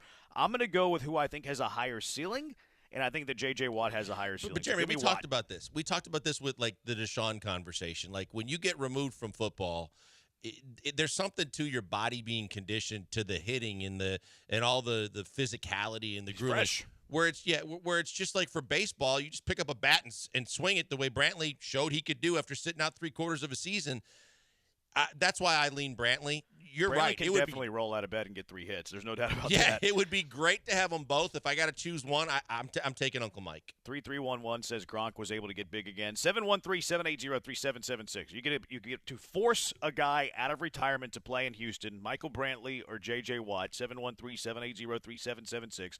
Let's go out to the HRP listener line. Pena, you're in the hive of the bees. What do you think, Pena? Hey, what's going on, guys? So, quick question: is it if they come out of retirement, are we getting their prime, or are we getting them right now? Right now. Right now. Yeah. Now, if it's right now, I'm going with J.J. Watt. I feel like he would affect the Texans a lot more than Brantley and the Astros, because he might break his arm again or something. He'd break his shoulder. But if it's prime, if it's their best, I'm going to go with Uncle Mike. Just for the fact that Pena, you got to go back to asking the Mailbag Monday questions. Yeah, that's usually made the list, Pena. J.J. Watt was a 3-time defensive player of the year. Arguably the best defensive player of all time. Arguably the best defensive player of all time. I'm not going that far. I said arguably. I said arguably. I mean, maybe of our generation. One of only 3 players to win three defensive player of the year awards. Lawrence Taylor would like to have hang a up. word. Sorry, Pena. We love you, Pena. We love you. We're gonna have to hang up on you, Pena. That's just. blasphemy. Now, it is good you made that call on a Thursday because it is Bad Take Boulevard, and you made the list, Pena. At their prime, you're going to turn down the Defensive Player of the Year that got 20.5 sacks 2 different times for a D'Amico Ryans defense opposite of Will Anderson? Like, you kidding me? For Michael Brantley, who, okay. I mean, Brantley was good. Yeah, I mean, good, Really but he good. wasn't that good. I mean, he's not J.J. Watt good. Brantley's best year was 14, probably. Finished third in MVP voting. Had an 890 OPS, 20 home runs. Like, that's a good player. That's a really good player. That's not the best offensive player in the league like J.J. Watt was defensively. Like, J.J. Watt in his prime with this defense opposite of Will Anderson would be the best duo in the NFL. Like, that would be sick. That would be unbelievable. This is a no-brainer if they're both in their prime. And, for sure. And Pena was completely off base. 9964. I don't think J.J. Watt can hit the curveball, so I'd rather have Michael Brantley come out of retirement. Okay, you're an Astro fan over Texas. Okay, That's fine. Can Michael That's fine. Brantley shed a block? Well, I think he's just showing that his interest is more with the Astros than the Texans, which is fine. Like, people are going to think that way. And, like, if you're more of an Astro fan, then you're going to take Brantley. If you're more of a Texan fan, you're going to take Watt. Really, the question only works for people who like both. 0011, J.J. Watt, leadership. Texans need defensive line help. Awesome mentor to the team. It's a good one. Mike would be a good mentor, too. 5010, give me Uncle Mike all day. J.J. is too skinny and his spiky hair wouldn't even fit in his helmet. I think some of these, though, are kind of the same. I think they both would be good leaders. I think they both address needs, so those are kind of a wash. Like, the Astros and Texans both have needs where these guys would be. I just think I would take Watt because Brantley, even when he's helpful, he's playing, every other day. You got to worry about him missing basically, a season and a half when his shoulder acts up. So, whereas Watt, when we last saw him on the field, he was, I know Pro Bowls don't matter, but he was still at a Pro Bowl level of play with 12.5 sacks. So, I would take Watt in this scenario. Watt wouldn't be more than a third down pass rusher for me either, unless you have injuries. I still think he helps you more often than Brantley. I do too. I'm with you on that because you do have to like if you're saying who they are right now. Well, Brantley's coming off shoulder surgery and played 22 games last year. Watt didn't play at all, but didn't have injuries. Maybe he's fresh. 3878 Brantley for sure. Football physical requirements are way more strenuous than baseball. JJ wouldn't be near as meaningful to the Texans as Brantley would be for the Astros. Brantley played in 22 games last year, and he's a year removed off of that. Easy. J.J. Watt, if Brantley comes out of retirement, then that means the Astros either are having lots of injuries or aren't hitting good. That's from Jasper. That's a good point. He says, this guy says Carlos Beltran on the 19 Astros would be sick. Not the conversation. If you agree, you said it yourself. If he rolls out of bed and gives you 3 hits, and you know that he did it at the end of last year, and you know that's basically one of the only missing links that you might be able to point to for this Astros team in the middle of the bullpen, I think you're talking about the difference between competing for a World Series this year and from the Texans, you are competing for a playoffs, but I don't think you're there yet on Super Bowl. I think you're overrating what Brantley did last year for the Astros, though. Like, we know that he's like a good professional hitter, but Brantley, he had 57 plate appearances last year for the Stros. 278 batting average, okay. 298 on base, that's not good. 426 slugging, that's okay. 724 OPS for a left fielder, that's a premium offensive position, not great. And then you look at what he did in the playoffs for the Astros. In the division series, he was 3 for 12, not bad, with a homer. And then in the ALCS, he was 2 for 17. I just think, similar to what you said about JJ being a situational pass rusher, you're not going to play Uncle Mike in left field every day, and you've got the guys to where he can just, be a pinch hitter off the bench, and he can be plug and play and he's not going to be like taxed. But when he's up there, I'd take his eye at the plate and ability to swing the bat over most guys that I could choose from. Sure, but the question isn't most like Brantley versus most guys. It's Brantley having that role versus J.J. Watt's role with the Texans. Yeah, I would also point out that take both of these guys off of the team, and what is the hole that they're filling? Like the Astros, without Brantley there, still have a top 3, at worst a top 5 offense. Whereas the Texans, I think Watt could have a more transformative impact on the Texans, adding that second pass rusher that they so desperately need. 713-780-ESPN. Brantley or Watt? You get to force one of them to come out of retirement. Who are you taking? Also, what is the recent history of acquiring a running back in free agency? What does that do for a team? Is it good? Is it bad? 713-780-3776. Killer Bees, ESPN 97.5, ESPN 92.5.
Live in the Veritex Community Bank Studios, it's the Killer Bees. Now back to Joel and Jeremy. He's Blank, I'm Branham. Watt or Brantley, you can force one of them to come out of retirement. They don't have a choice.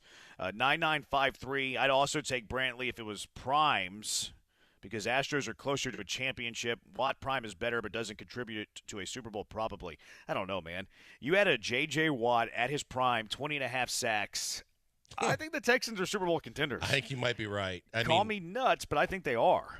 Plus, you're still dealing with all the assets you have to kind of use this offseason, from the money to the draft picks, and you solved the Grenard problem right off the top and put prime JJ on the opposite side of Will Anderson Jr. Plus, defensive players are going to go, I want to play there. I want to sign up for that. I mean, yeah, it's hard to say that they wouldn't be Super Bowl contenders if it's prime JJ on the opposite side of Will Anderson. Forget how great that dude was. 9271, Watt not playing defensive end in this current Texans team. He would be DT. That makes a difference. I would pick Mike. I don't know why he wouldn't play defensive end, especially as like a gadgety get to the quarterback. Now, you can get creative. Like Will Anderson played some defensive tackle on pass rushing situations early in the year. He didn't do it much late in the year. They kind of got away from that. Maybe Watt can play some inside on, like, for sure, pass rushing situations. But I don't understand why Watt couldn't play defensive end in a 4-3. He played inside when he was in a 3-4. But if he's coming over to a 4-3, I don't see any reason why he'd be the every down interior defensive lineman. He might, like you said, in sub packages, rotate into the inside, but he wouldn't be there on a regular basis. Yeah, I don't agree with that text there. As a defensive coordinator and a defensive mind like a D'Amico Ryans, you don't think he can be flexible? You don't think that he can be creative? I mean, come on. 8818, the answer is J.J. Watt, because for the first time he would be the defense in not being double teamed. I don't know what he meant there, but he said he would not be double teamed and would go to town while Anderson would be getting the double teams. That'd be scary, man. You got Watt on one end, Anderson on the other. Like I really do want J.J. Watt to come out of retirement. I've been banging that drum for quite a while now. All right, 713-780-ESPN. What is the recent history of acquiring a running back in free agency, say, Brian? So I was looking at this as, obviously, we've spent a lot of time over the last few weeks talking about different running backs the Texans could sign in free agency from the stars like Saquon and Derrick Henry to the lower end guys like an Antonio Gibson and everywhere in between. And I just started to think, and it kind of relates to what we were talking about a couple segments ago with Kyle Tucker and like seeing the obvious drop off as you get into that second contract. And I had a similar thought about running backs. Like these teams that are spending in free agency on running backs, are they actually getting a return on their investment? Are they actually getting the production that they're paying for? And the numbers. And I only went back 5 years because every few years in the league kind of shifts and gets further and further away from running. So I thought going back even further than this really wouldn't help the conversation. But over the last 5 years, there's been 58 running backs who've run for 1,000 yards. Only 6 of those 58, which is 10%, came from running backs who were acquired through free agency. And it's basically every year. Like this year was actually the most that we've had. Like 3 out of the 12 running backs that ran for 1,000 yards were free agent signings, which included Raheem Mostert, and I forget the other 2 names off the top of my head. But you go back to 2022, it was 1 out of 15. 2021, it was 0 of 7. 2020, it was 0 out of 8. And then 2019, it was only 2 out of 16. And it even goes beyond those 1,000-yard guys. Like in certain years, I would go all the way to running back 30, and it's a small fraction of those top 20 to 30 running backs, even as you go deeper, that are producing on teams that acquired them through free agency. So going through that and seeing the historical trends, it makes sense. I mean, guys are aging, just like we were talking about with Kyle Tucker. Production drops. Running back is not even really arguably has the shortest shelf life of really probably any position in sports. So I just don't see the value on the return by spending money, especially big-time money, on a free agent compared to maybe bringing back a Singletary on a smaller deal and investing through the draft. The only caveat I would give to that as to why this year might be different is this is by far probably the most star-studded year we've seen from the free agency running back class with Saquon and Josh Jacobs and Henry and Austin Eckler. Okay, but I'm looking at it, Brian. And I mean, you got to dumb that down for me. Yeah, I heard free agency running back bad. Yeah, there was a lot there. My big thing is he was talking about that. Is I'm looking at it going, who has the most tread left on the tires? Who are the guys like Saquon? He's been dinged up a little bit, but I think that overall, I would think he's got plenty left in the tank. I think Tony Pollard coming off injury is a question mark. I think that Eckler is a guy that we've talked about is on the downside of his career. I think that from a Jacobs perspective, at least you're a little leery of the fact that after 2 years ago when he was unbelievable, last year with the contract negotiations sitting out, everything that happened, he didn't look like the same player, but I would still think he's probably got plenty left. But for all the guys we're talking about, there's not a whole lot of guys where you'd go, as my number, like Henry, I think he's on the downside too, obviously. I think you look at it and go, there's maybe two out there in free agency, top of the list, that where you go, other than that, I don't see a lot of guys. I think you're right. I think you make a great point. I don't see a lot of guys that I put a whole lot of trust in. Yeah, I wonder how much here, and like Mostert was one of the examples where he went over 1,000. Like he was more of a value running back. Like he wasn't top of the market. He was coming off injuries in San Francisco. I think he signed because Mike McDaniel had history with him more than anything else whenever he was in San Francisco. What I'm curious here is the market. Like, okay, your free agency running backs aren't running for over 1,000 yards, but like, what did they sign for? Because to me, the most important thing whenever you're building a roster and roster management is return on investment. Mm-hmm. So if you're looking at, okay, these 1,000 yards is the barometer for these free agents running backs, blah, blah, blah, blah, blah.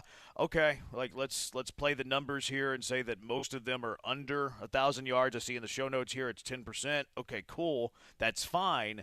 But what am I willing to pay for those odds? You know what I mean? And then what does a 10% look like that did go for over 1,000 yards? So that's where it comes back to the demand for me. Because top-tier running backs in my mind in this free agency class are Saquon Barkley and Josh Jacobs. If I had to lay down a prop bet, do I think that those guys would go over 1,000 yards next year? The answer for me is yes. I don't care that the past 5 years, there was 10% that did. I think Saquon's running for 1,000 yards next year. I think Josh Jacobs is running for 1,000 yards next year.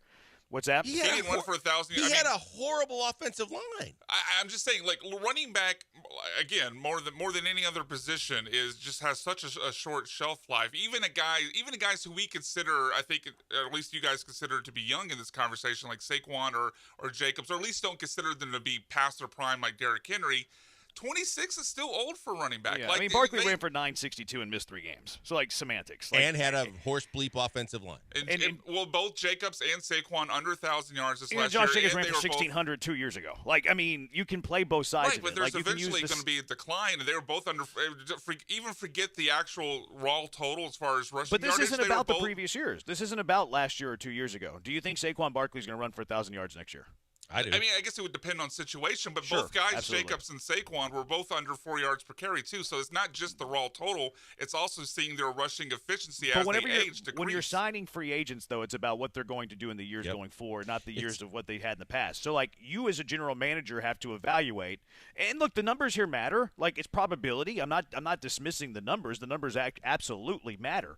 And I understand that, Josh Jacobs is going to be 26. But running backs start to deteriorate once they get closer to 30. There's no doubt about that. But do I think Saquon Barkley is going to run for 1,000 yards? That's a question that I'm asking myself if I'm Caserio. Same thing with Josh Jacobs. But then more importantly than that, if I pay Saquon Barkley $10 million, is he giving me $10 million of value? Because if I don't think he is, the answer is no. Same thing with Josh Jacobs. But if I can get Saquon for 8 and I think he can give me $12 million of value and production, cool, I'm in on that. Those are the two most important questions. And really, in my mind, the last question is the only one that matters. Yeah, because you look at it and go, it's scheme, fit, system, and return on investment. So if you think that he's going to a scheme that he fits into, if you feel like that system with an offensive coordinator like Slowick is going to open it up and give him even more opportunities than he's had, he's got a better offensive line, and then you're not signing him for like these baseball contracts. We're not going 5, 6, 7, 8 years. Yeah. We're going probably a max 3 years if that's what you're going to stomach. And I think the return investment's going to be there because those two guys in particular still have plenty left in the tank, and their situations weren't ideal last year. Hey, look, my number for them is probably 10 for both of them. Like, I really don't want to go into double digits for either guy, and a lot of it's for this information that Brian laid out. Mm-hmm. I don't believe, like we were just having this conversation with Tucker. Like, Kyle Tucker is one of my favorite players. I would love for Kyle Tucker to be around for the Houston Astros and producing all the time. But if I take my heart out of it and think with my head, then it's just a general philosophy I have. I don't want to pay guys into their 30s on long-term deals. I have that same general philosophy with running backs. I don't want to pay running backs when they're approaching 30. But if the rest of the market is also doing that same thing, now can I get value? Because the rest of the NFL knows that signing free agent running backs aren't wise. So does that bring down the value to where now all of a sudden it makes sense to sign those free agent running backs? It's trying to find value in supply and demand. It's trying to find value on what the market is telling you. If the market's like, okay, we're not going to sign Saquon and Josh Jacobs for $12 million, and all of a sudden they become available at $8, okay, I can get one of those guys at $8 million on a 2-year deal. Okay, I think he's going to produce better than that $8 million. So a lot of times you have to go away from what the market is dictating to find those shrewd moves. So that's why the number here is critical for Saquon absolutely. and Jacobs. Like if the market, because there's so many guys flooding the market, if it becomes depressed and we start to see Saquon and Henry and these guys go for an $8 million AAV, right, then I would be willing to change my mind. My overall point is the 3 or more year deals at an AAV 10 or more. Like that's where I would start to push back, where the return on the investment 100%. And the historical trends show that you're not going to get something worth it in return. But if the market and the supply and demand brings it down to around 8, then and it's a 2-year deal, I'd be willing to take I think risk. that's where the question's at, because I think we're all on the same page. I think the question is now, what is your best and final? Right. What are you willing to do? I think that's where the question's at. Where would it be for you, Blankers? Well, to me, one more thing before we get into that is that I think from a general manager's perspective, the other question then becomes, are general managers wising up? Now, are you not only using top picks on running backs and not spending the long-term deals on running backs, but are you also now wising up and saying, hey, I'm going to kind of wait this thing out because I don't think a lot of teams are going to invest that much money in a running back. So maybe I can catch a deal because they're not going to be valued as high as we're projecting them to be because the general managers are wising up too. Yeah. I think 10 is the threshold. I think you have to come in, and I believe Nick will, with just a outline and a stop gap. This is as far as I'm going. Yep. And I think 10 it would be as high as I would go with those top 2 guys. I'd go probably significantly less on everybody else. But I'm not going to rush right to be the first one knocking on their door to say, I'm going to offer you 10. I would indicate that I want to talk to you, I want to continue talking to you, but I don't want to just commit to 10 because I think there's a good chance that the market dictates that it's going to come down. I'm right there with you. That's my number 2. Like 10 years, not longer than 2, or 10 million, not longer than 2 years. And you can do a Fugazi 3rd year, like slap on a 3rd year with non-guarantee, whatever. That means nothing. So like, let's see what the parameters of the deal are before we, like, if they sign Barkley next week in a 3-year deal, okay, well, let's see what that 3rd year guarantee is. Blah blah blah blah blah. The only team that really has went away from the philosophy of not paying running backs is San Francisco. They traded a lot for Christian McCaffrey, and some people view that differently. Like, some people view the Christian McCaffrey trade for the Niners like, okay, great. Like, this was something that really worked out for them. They're the huge focus of their offense, et cetera, et cetera, et cetera. But at the same time, I'll see other people argue, well, he didn't win a Super Bowl. And to win a Super Bowl, you can't have these top running backs. Like, does that really mean something? Like, is that actually, like, something you're putting value in? Because San Francisco could have very easily won that game, and you can no longer use that point. So is one singular football game going to form your opinion of a top running back being on a Super Bowl winning team because Kansas City for 60 minutes slightly edged San Francisco? You know, I think the bigger thing is just the overall individual production and the production of the running game as a whole. Because you're right. You look at, like, Mostert, he didn't come on a major deal. He also had, A-Chain, and they ran the ball effectively. They were really effective.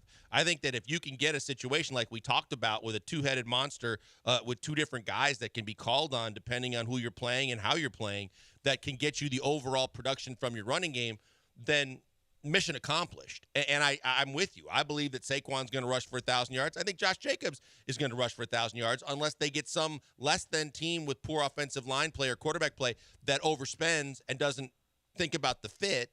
But I think those 2 guys in particular, the production will be there individually, and I think the team won't suffer for it. I just think sometimes it's team construction. Going to your last point, Jeremy, there with Christian McCaffrey, like, it's not that you can't have the star running back, but if you have the star running back, you're obviously robbing from another position to pay that guy, and it's not really necessarily about the 1 year. Like, you're right, the Niners could very easily have won that Super Bowl, and maybe the conversation changes, but the historical trend is basically, I mean, I just looked it up. The last leading rusher in the NFL to be on a Super Bowl winning team was Terrell Davis in the late 90s. Yeah, I mean, it's been 25 plus years. I just can't put stock in that when the Niners were 1 game away. Like the Niners were one game away from doing that. Like so that stat just doesn't carry a lot of weight for me because it's like okay, well, because of that one football game that we're gonna have this conditioned thought that you can't win a Super Bowl with a highest paid running back. Well, okay, so you're dismissing San Francisco's capability to win it all. Well, consider this too, guys. The big thing is like it's what they do and when they do it. Like Green Bay overpaid for Aaron Jones. They paid him $11.5–12 million a year, and he was hurt during the season.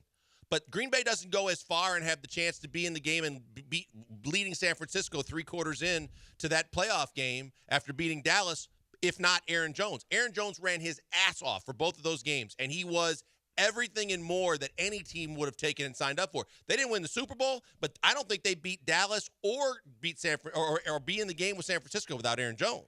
Yeah. 713-780-ESPN. HRP listener line 713-780-3776. To pay a free agent running back or to not. Also, let's make mock drafts great again. And how are we making the Texans better? It's the Killer Bees on ESPN 97.5 and ESPN 92.5. Hey, before we go to the break, tell you about my good friend Doc Linville. Doc Linville, best in the business at the NeoGraft procedure. Now, I do want to remind you guys, too, that if you're looking for a gift for your significant other, Doc Linville is also an expert and fantastic at spot treatments, Botox, plastic surgery, and so much more. But the one thing that I have personal experience with is the NeoGraft procedure. It's getting your hair back, and the key word there is your hair. It's not the sprays and the creams and the foams that just mask the problem. It's literally taking your hair from places you will never lose it, and Doc explained it to me. Genetically, you're never going to lose the hair on the sides and the back of your head, no matter how bald you go elsewhere. He takes some of that, puts it where you need it most. You see it instantly there. It starts growing, getting stronger, longer. 6 to 9 months later, you see the true results, and it is fantastic. You get your self-confidence back because you get your hair back, and you feel great about the coverage area and the way your scalp looks. It's fantastic. And as I mentioned, you get a consultation like I got, but you get it for absolutely free because you listen to us. Just go to 975hair.com right now.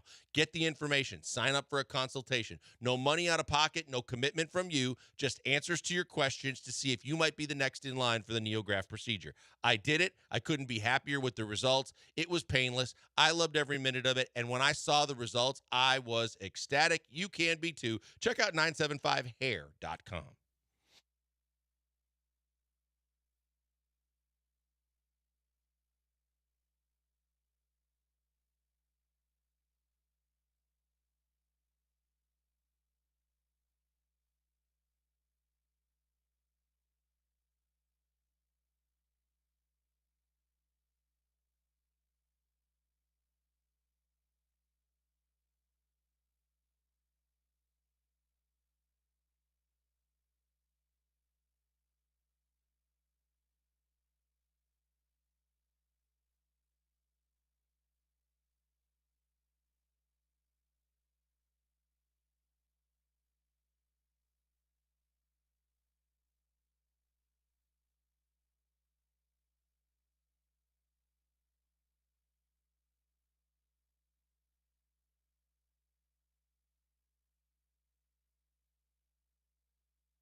You're locked in with the Killer Bees on ESPN 97.5 and 92.5. Live from the Veritex Community Bank Studios, here's Joel Blank and Jeremy Branham.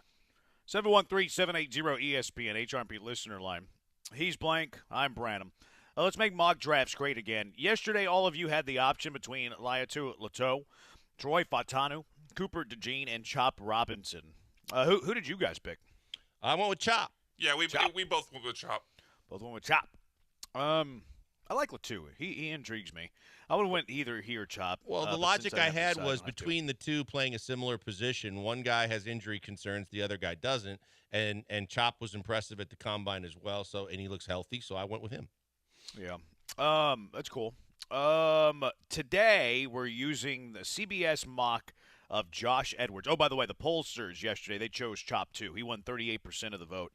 Latou was second at 32, DeJean at 16, and Fortuna at 14. So Chop was the popular pick yesterday. Today we're using Josh Edwards of CBS Sports, his mock draft, as we make mock drafts great again. His top three go quarterback, quarterback, quarterback. Did you hear Rossini the other day on the Athletic Football Podcast that she had a smart general manager? I thought it was interesting she used the word smart instead of just being like, I had an NFL general manager tell me. Nope, she said I had a smart NFL general manager tell me. It's like, okay, that's weird. But she said quarterback, quarterback, quarterback, quarterback is what she was told. I can't imagine. 4 in a row? And who's the fourth quarterback? Well, Arizona's got to be trading out then, right? For sure. Like, they would have to trade out in this scenario. Yeah, no doubt. Yeah. But who's the fourth quarterback? Like, is it Bo Nix? Bo Nix is going No, number. it's Oh, it'd J.J. be McCarthy. McCarthy. It'd be McCarthy. You're I think right. it's J.J. McCarthy. McCarthy going fourth? Like, That's way too high. He's definitely the fourth quarterback. It slipped my mind for a second. He would definitely be the fourth quarterback. I cannot see a scenario in which J.J. McCarthy is the fourth pick of the NFL draft. I certainly can't either. I think that you could hover and you could find him at the bottom of the top 10 and be just fine. But yeah, I don't see anybody trading up to get J.J. McCarthy at 4. I think that might be a bit of a stretch. Yeah, I could I think he's going to go top 10. Like, it's trending in that direction. But fourth, I don't see it. Anyways, this one has Caleb Williams first to Chicago, Drake May to Washington. Fingers crossed on that. Jaden Daniels to New England at 3, Marvin Harrison to Arizona at 4, and then Malik Neighbors to the Chargers at 5. Rome Odunze goes to the Giants at 6. McCarthy, they project a mock trade with Atlanta. Denver makes the pick here at 8. They go J.J. McCarthy. Other interesting picks along the way. Kenyon Mitchell goes 13. I've seen a lot of people on Kenyon Mitchell to the Texans at 23. That's going to require a trade up. Yep. Laiatu Latou, who was an option for you guys yesterday, goes 14. A.D. Mitchell 15. Byron Murphy 16.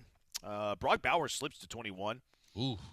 I think there's a decent chance that I don't want to say 21. I think he could get to around 15 just because of the cost savings. You're not really saving when you draft a tight end in the first round. Plus, there's such a rush on quarterbacks, and there's going to be a rush on wide receivers that's why he's going to be pushed down a little bit. But now that you got Dalton Schultz locked up for 3 years, I don't think you're in the Brock Bowers market. No chance. Yeah, I don't think so. Maybe you could play some 12 personnel, stuff like that. Maybe that's your third option. Maybe instead of going receiver, maybe you just go a second tight end. You play a lot of 12 personnel. Look, I think he's going to be a hell of a player. I just think with the needs this team has, they'd be better suited to fill some of the other holes that they truly have instead of a guy that they just signed to play the position. I definitely wouldn't trade up for it. If he slips to you at 23 and he's by far your best player on the board, okay, we're playing a lot of 12 personnel this year. Yeah. Get ready to have Brock and Dalton on the field together with Nico and Tang. It's not the worst thing in the world. No, it's not. But I'm not trading up for it. If he falls to 23, okay, let's have a conversation. Chop Robinson gets picked at 22. So yesterday's winner of the poll is off the board just before the Texans selected 23. This mocker has the Texans going Kool-Aid McKinstry at 23. How would you feel about Kool-Aid to the Texans? I feel really good. I just think that, again, going with what I want to see, which is that first-round pick going in the defensive direction and getting a guy that can play opposite of Stingley, that can replace Stevie Nelson, and or if you do somehow bring back Stevie Nelson or you get a veteran corner, here's a guy that you develop into being your other corner. I'm totally fine with it. I'd be happy with it, and I think that they had gotten a good one if they get him. I'm not a fan of it. He's got the broken foot, he's got the broken foot, the bone in his foot. Terrion Arnold, by far the best Alabama corner. I actually think Kool-Aid's more of a second rounder, so I would not like Kool-Aid at 23. Brian? Hey, man. Nick I likes don't guys with bad feet that play corner. I used that joke the other day. Yeah, I don't like guys with broken feet in their feet. Yeah, as Jeremy I said. did. I don't listen to you. I know, that's true. All right, so one yay, two nays. Here's the other three picks after that. Xavier Worthy goes 24. Troy Fatanu goes number 25, the interior lineman from Washington. And then Jackson Powers Johnson, the center from Oregon, goes number 26. So McKinstry, Worthy, Fatano, Powers, Johnson. Who is your pick here, Blankers? Well, I'm going with another 1 against 2. I'm sticking with the pick that I liked in the fact that if those are my choices, I'm sticking with a defensive corner that I think that the Texans truly need more than any of the other guys on this list. And so I'm going to stand pat, and I'm going to stick with Kool-Aid. I don't want Kool-Aid here. I don't want Kool-Aid here, so I'm gonna cross him off my list. I have a bias against record holders in the 40 and the combine because of John Ross, so I'm going to cross off Xavier Worthy. I wouldn't mind Worthy in the second round. I just don't like him at 23. So I'll cross off Worthy here. So I'm actually going to go with one of the linemen. The problem here is I feel like Juice Scruggs is more of a center than he is a left guard, which would tell you, okay, well, Fatano, you draft him. He's your left guard next to Juice. But I think Jackson Powers Johnson's the better football player here. And if I believe in best player available, I'm not opposed to taking an interior offensive lineman. Juice was admirable at left guard. Let's develop you there. I'm going with Jackson Powers Johnson, the meanest son of a gun an interior offensive line had in the country, and he's going to be my starting center for the next decade. Jackson Powers Johnson, come on down. You're Branham's pick at 23. Does that make you NFL GM of the year? Again. Yeah, executive of the year. Executive year, yeah. You've won that lots of times. Every Yeah, day. I'm on a similar path as you. I would also avoid Kool-Aid. I don't like going into the season with guys with foot concerns. We've done that before, and obviously I'm a big fan of Xavier Worthy, but I don't like kind of the redundancy of him and Tank together. I don't think I like the idea of possibly adding a wide receiver early in the draft, but I'd like it to be somebody that does something a little bit different than your two guys that you're relying on with Nico and Tank at the top of the wide receiver room. So I would also go offensive lineman, but I would lean Troy Fatano, so I would make that my pick here at 23. Jeremy, I think one of the things that's interesting when you were talking about Worthy, and I thought BMAC was going to take his Texas guy, but one of the things that BMAC and I were talking about that I think it was yesterday's mock, what if Worthy doesn't slide to the second round because Kansas City takes him with the last pick of the first round and you put him in Kansas City with Mahomes? That's a pretty good fit for Kansas City. Yeah, you get all that speed. I mean, is he going to be a good receiver or not? Like, he's really, really fast. Is he going to be a good receiver in the NFL? But you salary cap casualtied MVS, so you get rid of Valdez-Scantling and you replace him with Xavier Worthy, and look, his hands couldn't be any worse than MVS. I think that would be an unbelievable pickup for Kansas City at that point in the draft. Yeah, if he's good. If he's good. If Brian, he's John you can tell Ross, us it more wouldn't than anybody. be. But I think he's better than Ross. I do think Xavier Worthy works out. I know that guys at his weight until the last couple years, the odds have kind of been stacked against them. But we've seen over the last few years obviously look at Devontae Smith, look at last year's wide receiver class with some of the guys like Josh Downs who came into the league and played well at times. The wide receivers for the most part are getting smaller and smaller, and I don't think it's the same concern that it was in the past. You don't need the 6'2", 220, or 215 type of wide receiver. And I would also say Xavier Worthy broke out really early at Texas. He wasn't a guy that just suddenly got better in his last year. He was dominating as a freshman, as an 18-year-old in games against Oklahoma, some of the best competition he faced over the course of the season. So I think he's a special enough athlete to be able to dominate, guys 3-4 years older than him at 18 years old, that I think he's going to be able to translate to the NFL. The early vote, Kool-Aid McKinstry, 61%. I feel like he's going to run away with this because of positional importance here. 713-780-ESPN, who would be your pick of the four? When we come back, the worst takes of the week. Bad Take Boulevard, who made the list this week? I got an ESPN 97.5 personality that joins the fray. Bad Take Boulevard with the Killer Bees on ESPN 97.5 and ESPN 92.5. Hey, before we go to the break, tell you about the good people at MyBookie. MyBookie, best in the business at taking care of their customers and giving you a safe place to play when you want to put money down and get your gambling on. It could be sports, which obviously they got going all the time. There's live in-game betting. There's NHL. There's Major League Baseball. There's college and pro basketball, soccer, UFC, and so much more. Golf as well. They've got all the sports. And the biggest thing is because you listen to us, and I recommend you use them. If you use our promo code BET975, you can truly cash in. Because right now they're doing it again, whether it's a new sign-up bonus when you sign up for the first time or a reload bonus because you're adding money to your account as an existing customer. When you put anything in from $50 to $1,000, they'll double it, and you'll have more money in your account instantly. You want to sign up a friend? You get a bonus as well. Always remember our promo code. Use it whenever you can. Bet975. That means you can cash in, literally, because it almost instantly you will see if you put $100 in, $200 in your account. That means more money in your account, more games you can bet on, more chances to win. And I also said gambling, not just on sports, because when there's no games going on or you feel like playing some casino games, live dealers are standing by. You can do everything from poker and blackjack to other casino games, and you have the benefit of doing all of it from the pleasure of your own home. Do it in your boxers if you want, but you can do it and be safe with the people at MyBookie. Check them out today. Use that promo code. As I always tell you to do, bet anything, anytime, anywhere. With the only place I tell you to do it, it's mybookie.ag, promo code BET975.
This is everybody's favorite segment of the week. Bad Take Boulevard. Who are the idiots that make the list each and every week? We have an illustrious list today.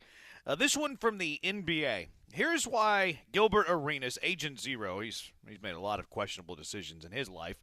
But here was Gilbert Arenas is with an idea on how to fix NBA defenses. I know what they can do. Get rid of all the Europeans.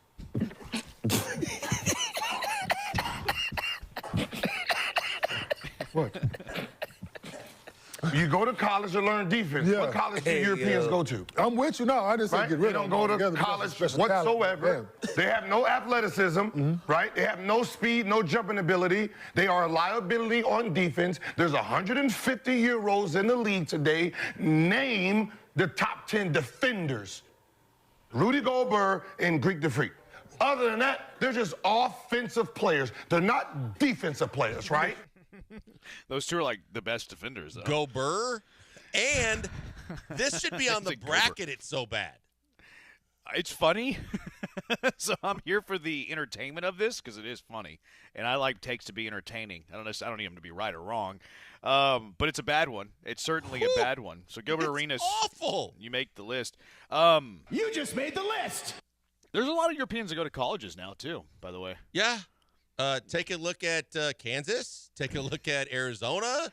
They've got a lot of talented foreign players that can play. That's so funny, though. I want to listen to Gilbert Arenas now because I heard that. Oh, take. my God. That's off the rails. And It's by the way, hilarious. he's getting a pass. That's a – oh, boy. Yeah, Borderline it's racist, definitely you think? Yeah. borderline. It's definitely borderline. Why? I mean, it's definitely racist, but why is it like? That's what we're saying. That's what we're saying. But why? But I mean, a lot of times racist comments aren't mean, or No, you know what I mean I wasn't offended by it as Right. a They're white not man with offensive. European heritage, but it definitely was funny. It's teetering. It's tiptoeing on the line. And I think if Well, you it's definitely racist, but a lot of Yeah. times it very much brings in their race. Like he said that to get rid of Europeans to fix NBA defenses. It's ridiculous outlet. Plus, it's what I've said forever and a day. Has he seen AAU basketball in the United States lately? No like, kidding. The European players get a lot more training on defense than AAU basketball players do. I agree with the point he made about like, hey, go to college to learn defense. But a lot of these players are getting drafted now. They don't even go to college. They go to the G League. They go to Overtime Elite. Yep. They get Yeah, drafted look at from the Rockets Europe. roster with the man Yeah. Thompson and Jalen Green. Yeah. Didn't go they to never college. they never went to college. Well, And and a lot of Alpi- places, a lot of colleges don't even coach defense anymore. You see some of these SEC games are like 120 to 108. Like some of these colleges don't even coach defense. Nope. So I agree with that part, but the get rid of the Europeans. What a great line. How do you fix defenses in the NFL or the NBA? Get rid of Europeans.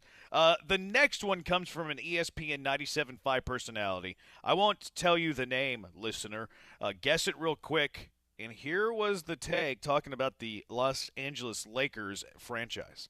Because that's how the Lakers do well. It's like people just want to play for them for whatever reason. I guess. That's an overrated franchise. All right, what is your overall approval rating of Dana Brown? That's next here on ESPN. That's quite the statement for a moment. Okay, no, that's quite fine. the statement coming from a Bulls fan. That organization has blown in a pre and post Michael Jordan era. And I'm standing up wearing a Celtics jersey. I'm standing up for the Lakers. What are you talking about? Well, part of it is Overrated if the Lakers are overrated, what are the Bulls and Celtics? They're fine. I'm just saying, like, we talk about the Lakers, we talk about all these They're franchises, like they're still winning championships every single year. I'm not saying They that won a bubble title, I'm not saying that their past is overrated. It's not. What they're but they have 17 titles. Like, I know, that's insane. but we talk about them today like they're still that team, and they're just not. They're not. They won in 2020. They won in. But they have LeBron. They won a 09 fake championship. 09 and 10. They have Anthony won Davis. They I'm won saying. 3 in the 2000s. They've run in every decade. You gotta walk that one back, buddy. My favorite thing about that is he goes, they're an overrated franchise. Coming up next, Dana Brown. Yeah. Like he drops a Duck pipe and run. bomb. He drops a pipe bomb and then immediately tries to get to the Dana Brown segment where he's diarrhea of the mouth. And Paul and Sean are like, hold on a second. Yeah, so Joe George, you make the list. He walked You it just back made the like a list. segment He- later. They he wouldn't even- let it go. Oh, he did? Yeah. He ended up walking it back. Yeah. He needs to stop. The texter's right. He needs to stop walking back these takes. How You're going to many- make a how stance many like that, takes just do you think- stay on it. How many takes do you think Joe gives that he says it before he's thought about it? Not much. Yeah, Not much. I would I have to think say he that just Jeremy's says correct. top of mind, and then he has to try to rationalize it later. Yeah, they're tied for the most NBA titles ever. 17 with Boston. And it You shows go back- point out it's not like it was just one You're the title here and there. It's Lakers. every decade. You're in Southern California. You have LeBron James. You've won 3 titles in this decade. Since 2000. You constantly are an attraction for No, they've won more than that. any player that wants. From 2000 to 2024, I think they've won 3 titles. No, they've won 6. Since 2000? Yeah, Yeah, they they won three-peated. 6. They won. They Oh won. my They three-peated in 2000, and they won back-to-back 09 and 10, and then they won in The 2020. bubble title, yeah, in 2020. Oh my God! It Yeah, doesn't they seem won worse. 6 since 2000. More than anybody else since 2000. More than Golden State, right? Golden State Yeah, has 6 in the last 4. 25 years. It's a lot. What have you done for me lately? pretty a lot. successful. More Yeah, than any it's other pretty team in the successful. NBA. Oh, man, that's a good one, Joe. Mike Tannenbaum, who's a really good friend of the show. We love him. Really a bundle of joy. High energy. Super high energy. He has a hot take on these rookie quarterbacks. He had played for LSU. What would his stats look like? They look a lot closer to Jaden Daniels. If Jaden Daniels was at Michigan, his stats would look a lot closer to J.J. McCarthy, and that's where this debate is so much fun and so interesting. But he can do everything. Like, that workout shows he can make every throw. Mike Tannenbaum, I don't know how he ever got the job. Well, I don't know how he's ever a He still wants Russell Wilson to sign up to be Aaron Rodgers' backup. For $1 million a year. Sheesh. I don't know how this guy ever was a general manager. Just completely dismisses what Jaden Daniels did as a Heisman winner. Like, I get it. I get what he's saying. Like, hey, two different schemes. Michigan runs the ball a lot. LSU threw the ball a lot. But to say that the numbers would have been the exact same as the Heisman Trophy winner, and I'm just anti-Tannenbaum, man. Anti-Tannenbaum. Yeah, he's kind of a fuddy-duddy. Yeah, let's go with fuddy-duddy. Yeah. You just made the list. Make the list. And then final one here. We have to put the texter that we had earlier. We're usually kind to the Hive. And the Hive, we want you to be mean to us because we make a segment out of it at the end of the week.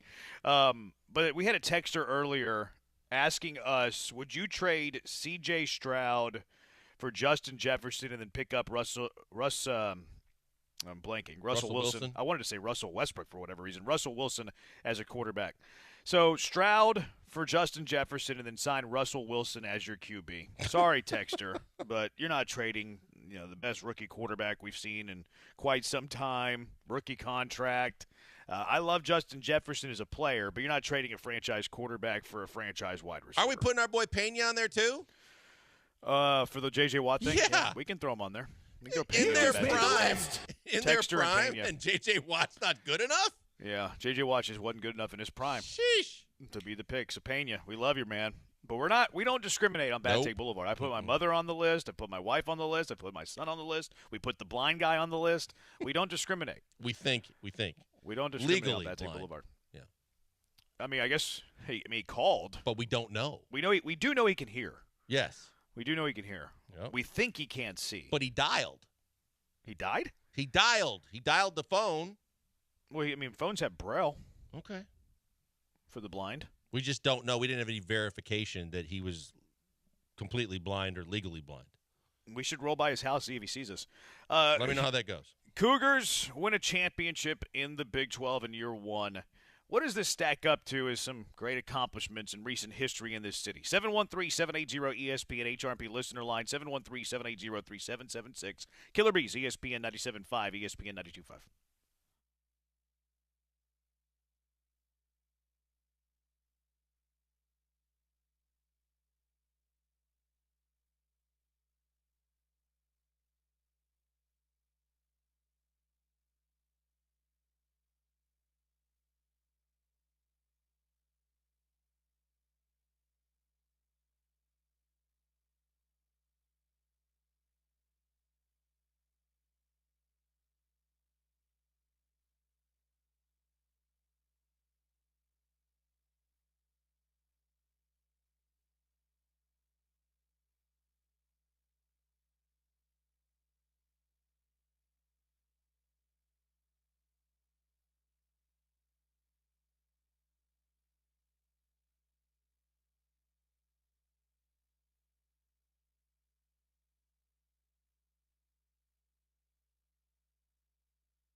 You're listening to the Killer Bees with Joel Blank and Jeremy Branham. On ESPN 97.5 and 92.5. Broadcasting live from the Veritex Community Bank Studios. He's Blank, I'm Branham. We are the Killer Bees, ESPN 97.5, ESPN 92.5, 713-780-ESPN. Junior Bronco says the second stump got a promotion and left the Killer Bees. He's gone off the rails. Needed J-Bone and Blankers to keep him in check. I think Paulie and Mates do a good job keeping him in check. They didn't let him get away with that hot take. Oh, there's no doubt about. Yeah, the fact that they were on it immediately and they had the backup in their back pocket and brought it out with stats. It was great. He tried to run to break. He's like, yeah, that was a hot take. I better get out of here as quickly as possible. And they're like, not quite yet. That was well done. 3227 are Harden and Carmelo of European descent. It's a good call. Talking about arenas, that's a really good call. Steph Curry could be on that list too because he doesn't play much defense. I think he's just kind of limited though. You know what I mean? Well, but that's what I'm saying. But if you are the focal point of coaches of who to go at and who you want run switches on, because he can't, whether it is his limitation size wise or otherwise, he struggles to defend people in the NBA. Yeah, that's true. Corey, Dwight, Kobe, and Garnett all straight out of high school and some really good defenders. Defense is just taking a backseat in the NBA. That's a really good point there, Corey, as well. Houston winning the Big 12, defeating UCF yesterday. Iowa State can tie them. They could both hang a banner, depending on what happens Saturday. Houston looking for the outright championship as they take on Kansas. Whatever the things. I just think from the environment, the chance to get revenge on them, the fact that that's a team that's been squawking at you and their fan base has been squawking at you all year. I think that's massive. That's going to be a fun game. Yeah, from all those perspectives, 100% I agree. It doesn't really influence your season one way or another. It's kind of what I was saying. No. Yeah, but you're right. Like all the storylines. No, it does. Do you think that they have a chance to still be the number one overall seed? Yeah. I think that adds even more to it. But we've talked about this a lot. Like I don't think the difference between the 1 overall seed, the 2 overall seed, and the 3 overall seed really matters this year, because of where the regions are and then who the teams are that are currently fighting for those. Because you have UConn, Purdue, and Houston have all separated themselves, and then when you look at the regions, like it makes sense that Houston would be in the South because that aligns with Dallas, and then you have the Midwest for Purdue. I forget exactly where that regional is at, and then you have UConn up in the North or the East, one of the two, whichever one it is. So I was really just saying, like, if you just want to like put another bullet point on all the accomplishments of this first season, being able to say that you were the number 1 overall seed your first year in the Big 12 with all the other accomplishments would be pretty impressive. Yeah, I suppose that's true. Yeah, because you have the 3 regions that, like Houston, UConn, Purdue, are all like 1A, 1B, 1C. When you look at it from a resume perspective, Purdue's going to go to the Midwest. Like that's going to be Detroit. Like that, they're going to go there. The East is in Boston. UConn's going to go there, and then the South's in Dallas. Houston's going to go there. So like the difference between being the 1 overall seed and the 3 overall seed like isn't going to matter a whole lot from a regional perspective. Now, whenever you start to they're supposed to snake it as much as they can. Whenever you do all of the seedings, whenever you put everybody in the tournament, that's to me where it could have the bigger impact. But that's more matchup based than actual you have the 3rd, 2nd seed versus the 1st, 2nd seed. Like, give me the better matchup between the two more than which one is better. Todd, the show, says it's similar to what the Astros did whenever they started to run through the American League. That's a good point because the Astros got switched up to the AL. Now, they were bad in the AL early. When they got put in the AL, they were bad those first few years. But then when they got good, they become the most dominant American League team in baseball despite being new to the American League. Yeah, no, you're absolutely right. And I think that it's just from just the overall, you didn't have those down years like the Astros did. The overall level of impressiveness, it's one thing to say that it wasn't just the AAC when they were in the American. It's the fact that once they got into the actual dance, that they went deeper and did all these things that they've been able to do. And now with a tougher regular season conference schedule where it's the gauntlet of college basketball, you didn't just compete in it, you won the damn thing. Yeah. Coog Coug Blaze, how does Sampson approach the Big 12 tournament? Think the reserves will get more minutes? Well, there's not many reserves left because they're all banged up. But it will be interesting. Like, I think that we put way more weight on conference tournaments than the actual people who make the brackets, because we're like, oh, if they win 2 games in the tournament, they're going to go from being a bubble team out to a bubble team in. They look way more at the total resume than they do like 1 or 2 games in a conference tournament. Yeah, and I think that, like you said, because that number 1 overall seed isn't as impactful as maybe as it could be in other years, and the fact that they are dinged up, that I don't think it's going to – I think they're going to be a 1 seed no matter what they do in the tournament, and I think that they have to get healthy so that they can do something in the actual tournament. And so, yeah, I would – Kelvin's not giving up anything. He's not going to, rest, sit back on it by any regard, but I don't think he's going to push a lot of his guys knowing that he's already pretty much set where he's going to be. Yeah, I tend to think the same. I'd be curious, but they just don't have many options. Like, they don't really have a very, deep bench. Everybody's hurt. So you're kind of – I think that they're going to maybe reconfigure minutes here or there, but it's also not in their DNA not to go compete. So it'll be interesting. But, yeah, Houston looking for the outright championship Saturday against Kansas, locking up a piece of the championship with a win yesterday. They're going to hang up a banner. Big 12 champions in year 1. Quite the accomplishment for Houston. 713-780-ESPN. You get one, Blankers. You get to decide between one defensive player. Are you picking a defensive end that gets you 12.5 sacks, or are you picking a defensive tackle that gives you 9? 713-780-3776. Killer Bees, ESPN 97.5 and ESPN 92.5.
You're locked in with the Killer Bees on ESPN 97.5 and 92.5. Live from the Veritex Community Bank Studios, here's Joel Blank and Jeremy Branham. He's Blankers. I am Branham. We are the Bees on ESPN 97.5, ESPN at 92.5. Would you rather have a defensive end that gives you 12.5 sacks or a defensive tackle that gives you 9? 713-780-3776. What do you think, Blankers? Defensive end, 12.5, defensive tackle that gives you 9. I'm taking the defensive tackle. I'm taking the defensive tackle for a variety of reasons because, one, I'm really kind of fixated on Christian Wilkins, and I'm like, this is the ideal guy once Miami made him a cap casualty the other day. It's like this is the ideal guy that D'Amico's looking for. He's looking for a guy that wreaks havoc inside, that's still capable of getting to the quarterback, but does even more of what D'Amico wants to do, which is regulate and stop the run better and be kind of a guy that steps up. And from a salary perspective, if you're going out and looking at the salaries of what he's definitely the top end guy of the interior defensive linemen, I think his salary is going to be less than some of the outside pass rushers. And I think that in D'Amico's system and with what D'Amico has told us, I think he is the best fit, and a player like that would be the best way to go get a guy that can complement your entire defense, starting with Will Anderson. Yeah, I'm a defensive tackle, 9 sack over defensive end, 12.5 sacks. And Christian Wilkins this past year in Miami from the interior, 9 sacks. Grenard had 12.5 sacks for the Texans. You ask a quarterback what gives them the most trouble, it's getting pressure from the interior of the offensive line.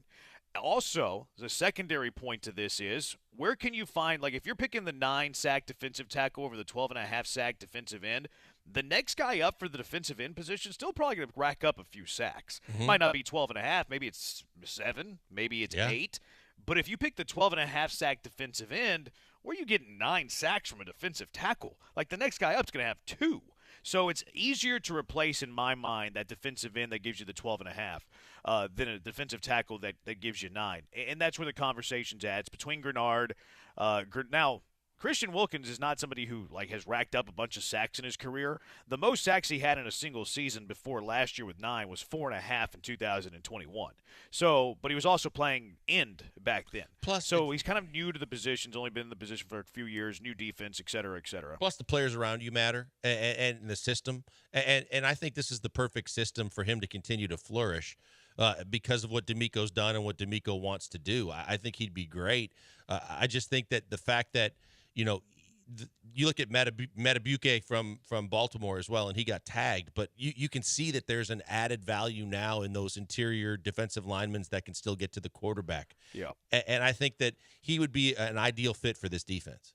Yeah, I would pick Wilkins over Grenard, quite frankly. 713-780-3776. Let's go out to the HRMP listener line. Tom from Beaumont, you're in the Hive with the Bees. What's going on, Tom? Hey, fellas. I was going to say this, that if you have a defensive tackle, like you guys said, that is getting 9 sacks, that's getting 9 sacks. That's probably, I don't know how many hurries, but it's probably double that, and it's collapsed in the pocket, and you got a guy that's staying out there for 3 downs instead of getting pulled off. So it's a special player. And if you have a 9-sack defensive tackle that's a 3-down player, you're going to have more than you can take an above average defensive end that's going to pick up 12.5 or should, or you got some problems at defensive end. So that's all I got. Thanks, Tom. Look, I think the other thing too, Jeremy, it's kind of like we talked about when we talk about running backs, and Caserio showed you a little of that at the end of the season when you say the fact that you put in you still had Jerry Hughes and you put in a Barnett and some of the guys he picked up late. You can have a musical chairs on the end that between the players that you're rotating could still end up with a pretty high sack total, especially because so much attention is being paid to Will Anderson, and maybe even more attention would have to be paid to a Wilkins in the middle of the line. Yeah, I think for me, it's a no-brainer. When you look at the quarterback hits, Grenard, he had 12.5 sacks, 22 quarterback hits. Wilkins had 9 sacks, 23 quarterback hits. And then you look at TFLs, because I think TFLs are just as valuable as sacks, right? Grenard had 15 and Wilkins had 10. So Grenard had more, but also did it from a defensive end position. I think you can find a replacement level defensive end that's going to give you closer to that production. It won't be as good, but closer to that production than a replacement level defensive tackle to Christian Wilkins. Wilkins. So that's where I stand on that. Brian, how about these tiers? We saw Bill Barnwell come out. He's been doing these free agent tiers. Defensive line fits this conversation today because we're talking about Grenard, talking about Wilkins. What do we make of the defensive tiers, and which transitions, what do you think would be best transition to the Texans in free agency? Yeah, so when I looked at these tiers, and just right off the top, I'll mention he breaks them into two groups, obviously edge rusher and interior defensive line, defensive tackle. Jonathan Grenard for the edge rusher is in tier 3. There isn't a single tier 1 edge rusher, and the only tier 2 edge rusher is Danielle Hunter from, or formerly now, the Vikings. So when I was looking at this list and the projected AAVs, obviously, I marked off Chris Jones right away. It's going to cost too much, and I think he's going back to Kansas City. He's not even going to consider leaving there or signing with the Texans. There's no edge rusher at the top of the list, and as you start to look down, if we take DeMeco Ryans at his word, what he said at the end of the season, that like the most important thing for the Texans to do was to improve that defensive front. There's no tier 1 pass rusher. There's only one tier 2, and it's Daniel Hunter, who's about 30 years old. You don't know if you want to pay him a multi-year contract. And then you look at the defensive tackle side, Chris Jones is basically off the board. So you're kind of, I think, pigeonholed into the tier 3 of the edge rushers. And it's a good list there. I mentioned, obviously, Jonathan Grenard's in that list. A name we brought up last week, and Bryce Huff is on that list. Leonard Floyd, Jadeveon Clowney, who I know you like, Jeremy, as a possible one-year contract. Yeah, I'd be okay with him. Okay, well, sure. I'm saying you'd like him. You'd like him you'd be fine with him as a signing for the Texans. Is that fair? Yeah, that's fair. I'm not banging the table on a one-year deal, right? I feel like you're nitpicking a little bit what I said there. All I said is you like him. I didn't say you're in love with him. Well, I just don't want to be known as a Jadeveon Clowney stan. I want to get out ahead of that. That's the last thing I want to be. So when you're looking at these tiers, there's really no one in the top two tiers at edge rusher that you can get. Chris Jones is off the board. I love the guys available as the tier 3 edge rushers, but the name that, and Joel just brought him up earlier in the segment, the name that stands out to me that you have to get is Christian Wilkins, because the drop off after Christian Wilkins is, if you want a pass rusher there, and I think you do for all the reasons you guys mentioned earlier in the segment, there's really no other guy after him that's going to provide you that sort of production. And the same thing at edge rusher, there's really no guy after the tier 3. When you get into tier 4 and beyond, there's not really a whole lot of guys. Tier 4 includes Chase Young. So there's really not a lot there that's actually going to transform the defensive front like DeMeco wants. So looking at that, seeing what's available, seeing what you could actually get and how steep the drop-off is, it leads me to believe you spend your money in free agency on Christian Wilkins, you draft your edge rusher, probably in the first round of the defensive draft, and that is how you fix this defensive line. I don't think there's a lot of value in bargain shopping in these two positions beyond tier 3 for edge rusher and tier 2 for interior defensive line. Plus, when you're looking at just overall, there's going to be corners both in free agency, but we've heard it's a deep draft in terms of corners if you want to draft one. But the two primary needs that you have that are literally premier defensive positions are those two positions, and that's why I believe that Wilkins being the cap casualty that goes right to the top of the list just seems like too perfect a fit to go from. And I don't know what they're projecting his salary to be. It's got to be close to 20, I would think. It's 19 to 25. Yeah. See, and I think that, again, when we talk about the threshold, I don't want to go over 20 for him, but if I can get him in that range for a couple of years, and I know the impact just stopping the run and doing what DeMeco wants him to do, like you said, Brian, but still being able to rush the quarterback and put pressure, I think that the return on investment has the chance to be so much greater than just the pure pass rusher on the outside. I want to sign Wilkins, and I want to sign one of those third-tier-ish defensive ends on a one-year deal with the idea of I'm hoping that I draft over him and he becomes my third defensive end. But I have to be willing that if I don't have a defensive end that I like at 23 or I can't make a trade up, I have to be willing to allow that guy to be a starter. Yeah, it's interesting because I was thinking about Barnett, but I got to believe that he's fine. I wouldn't hate that. I would love bringing him back, but it's just I'm just thinking as a rotational guy probably. Though, yeah, right? as a rotational guy, absolutely. And but maybe if you don't draft a rookie, then you have to be willing to allow him to be. It's a rotational guy, but like your primary defensive end, like opposite of Will Anderson. So essentially, he's multifaceted. He could be a rotational guy, but if you don't draft one, he could be your starter on the other side because of how he fit in this system short term, what we saw. You believe, I think this guy can do what he needs to do, especially since you're adding a guy that can be so disruptive in the middle of the line and you have Will Anderson on the other side. Richard Willie with some pretty good points on ESPN Houston YouTube. You can find us on YouTube at ESPN Houston. He said he wants Khalil Mack. Now, I think they were eventually going to cut he wasn't Khalil listed Mack. in this because Right. he'd be a cap casualty, but certainly he could fit the bill. I'm curious how much he'd be willing, wanting to get paid, but I would love a Khalil Mack. Still really good last year, obviously, and then he says only sign Clowney if we give him sack incentives. That's cool. I'm We did see totally Clowney fine with celebrate that in the last Like, week if the of money's season. the same, do you take Clowney or Mack? Mack. Me too. Yeah, I would take Me Mack. too. Mack. I don't think the money would be the same, but if it is, Mack. Yeah, there's You no think doubt. Mack I've would always be said- more expensive? I've always yeah. said Khalil Mack is way better than Jadeveon Clowney. Completely. Anybody who used to stand for Clowney over Khalil Mack was silly. But I just don't know how much Mack has left in the tank. You said you're Well, right. He was had- double-digit sacks. Yeah, he had a last good year Stud last year, but that money's going to matter too. He's made a boatload in his career. I just don't know if he's still looking for a 1 year on a pretty spendy deal. 6146. I think signing Wilkins, drafting a corner, and signing Chase Young would go a long way. I'm anti Chase Young. Yeah, I do yeah, not on like. that. He's been a super disappointment.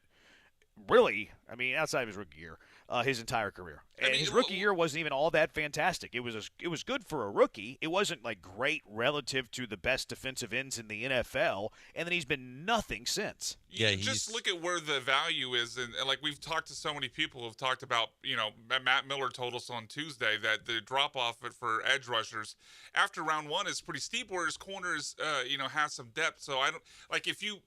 Part of that listener's plan was right. I think obviously you sign Wilkins and your first two picks are defensive pass rusher on the edge and a corner, but I think you flip-flop the rounds. You go corner in round two and draft the edge rusher in round one because the edge rusher's not going to be there in round two. Chase Young to me is very, very, very busty.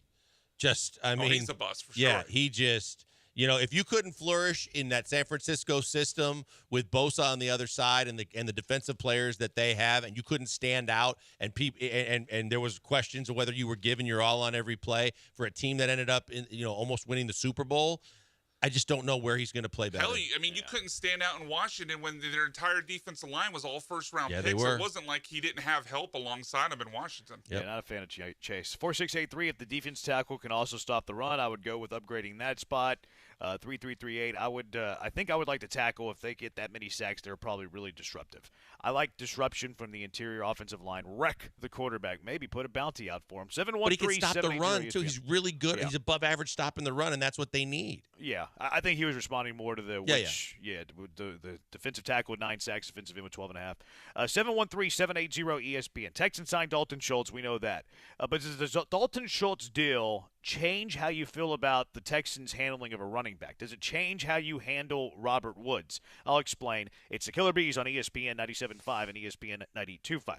Want to give a shout out to Vanderford Air. They're the newest member of the ESPN 97.5 family. They are fantastic. When you need to build up trust, you need someone to help fix your air conditioner or put in a new unit and your HVAC system. You need someone you can trust. That's the biggest thing that you're looking for. And the guarantees and the fact that they are going to stand by what they do also mean a ton. That's why I'm speaking for Vanderford, because they have the Vanderford difference. No overtime or emergency charges. Risk-free satisfaction guarantee. Certified and qualified professionals. No money down. 0% financing. With great ratings and reviews, they are the absolute best in the business. When I say best in the business, it's because it's everything you're looking for, because their guarantees are absolutely legit. Best value at the lowest cost to you. Comfort assurances that are guaranteed. Quality workmanship that's guaranteed. Performance guarantees to make sure that everything operates at factory standards, whether it's a repair or a brand new unit. And the biggest one, 100% satisfaction guarantee or your money back. That's what you're looking for. We're getting ready to get into the heat of the absolute year. We know the summers are going to be rough, and it gets even rougher if your AC unit isn't working right or completely shuts down. And the other great thing about the people at Vanderford, same day service. You call them, you need them, they're there. The last thing you want to do in the 100-degree heat is call and have to wait several days to get your AC fixed. Check them out today, vanderfordair.com, or just call them. It's real simple. 281-557-COOL, 281-557-COOL.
You're listening to the Killer Bees and some great music presented by RC Ranch. The official beef jerky of the Houston Livestock Show and Rodeo.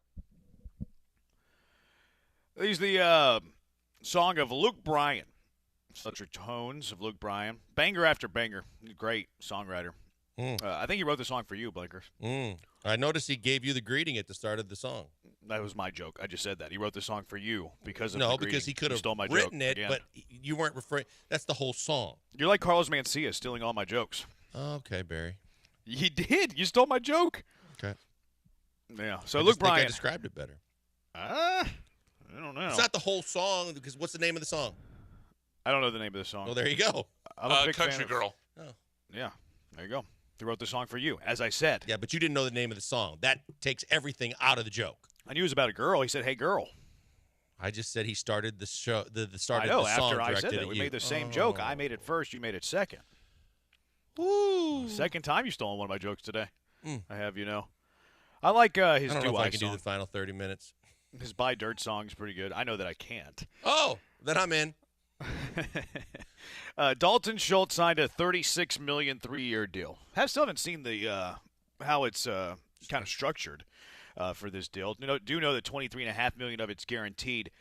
Thinking about this, does it change the way that you view the running back spot? If you're giving Dalton Schultz $12 million, do you feel like you're cool giving Saquon Barkley, Josh Jacobs $12 million? Like the value that one of those two good players, I know we talked earlier about what our price line is here, but does the Dalton Schultz deal, specifically the AAV, change your view about what you want the AAV to be on the running back at all? It doesn't, because of the fact that we're talking about some pretty premier needs for this team. And I kind of think about it more or less in terms of when we were talking about all these signings and even Fairbairn, and we didn't get your thoughts on that yet. But, when you're starting to talk about just every guy you got to replace or re-sign, and you start thinking about, okay, well, I've got this bottom line number I've got to get to. So as long as I still end up below that bottom line number and still have enough money for the draft picks and some in-season things, then it doesn't matter how I get to it. I just have to make sure that there are a few positions along the way that I could possibly save on. And I don't think that going from Jacobs or Barkley in terms of, I think, like we were talking about earlier, I think there's a chance we can dip under 10 on those guys or be right at around 10. If you do, well, there's a pretty good savings that you can indicate, hey, I overspent a little bit on Schultz. I got a deal or got these guys for a little less. I think that you can find the savings in other starters that you're going to look at and or sign to where I'm not so concerned. I'm not going to let it affect if I have one or both of those guys that are deep into negotiations, want to play for me, and I feel like they could make me that much better. Yeah, I mean, they're not really related a ton, right? Like, I Right. mean, the tight end market, you're spending on tight end, running back market, you're spending on running back. But you can make the case that, hey, a Saquon or a Josh Jacobs is, like, more productive than what Dalton Schultz is going to be, and you're giving $12 million of the pie to Schultz. Like, would you be willing to also do that for running back? The other part of this is Robert Woods. Like, what was the big reason that you signed Schultz? He's productive. C.J. Stroud, familiar with him, continuity, which has been a theme of the Texans' offense, Bobby Slowick, etc. Because of continuity being at a premium for the Texans, it seems, are you willing to continuity Robert Woods to still keeping him on this team and not cutting him? Not for me. I think you can find another Robert Woods. I don't think that the continuity is that big of a deal with him as it is with Dalton Schultz, as it is with Tank, as it is with Nico, as it is with guys that became really prominent skill position players in this offense. I think with a Robert Woods, he did actually a little more than I even expected him to do. He made tough catches over the middle that I didn't think he still wanted to do or had in him. But overall, I think there's plenty of receivers that are going to be in the same ballpark to where I can move on from Robert Woods. I think I can replace him, maybe even get someone a little better with a little more left in the tank, and I'll be just fine.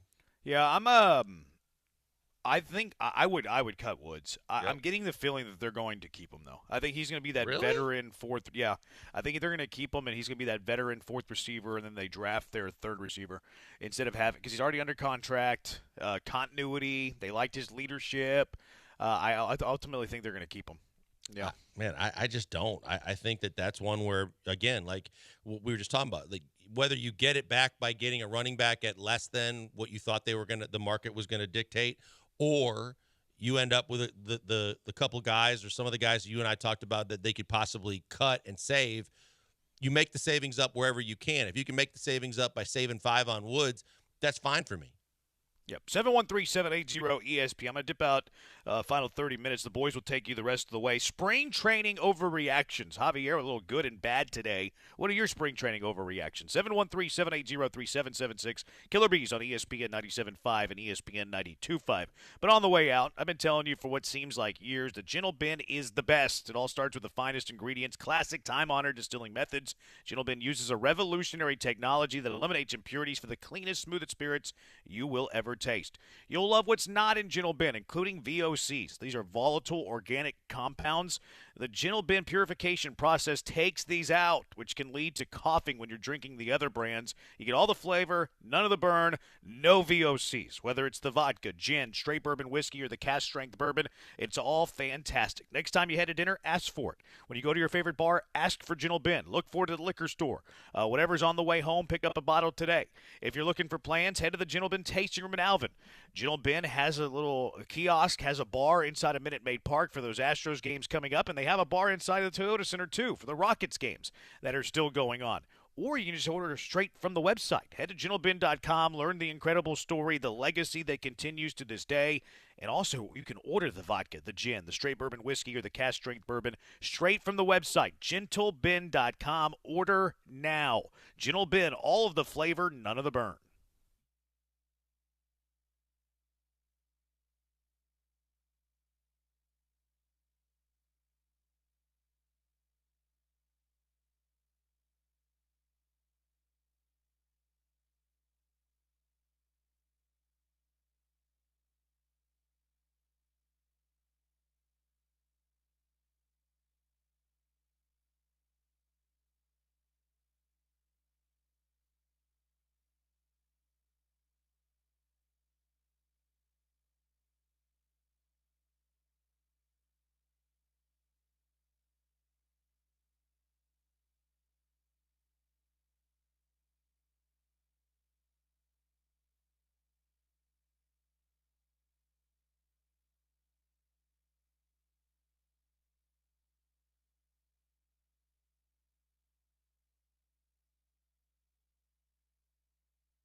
Coming to you live from the Veritex Community Bank Studios, it's the Killer Bees. On ESPN 97.5 and 92.5. Here's Joel Blank and Jeremy Branham.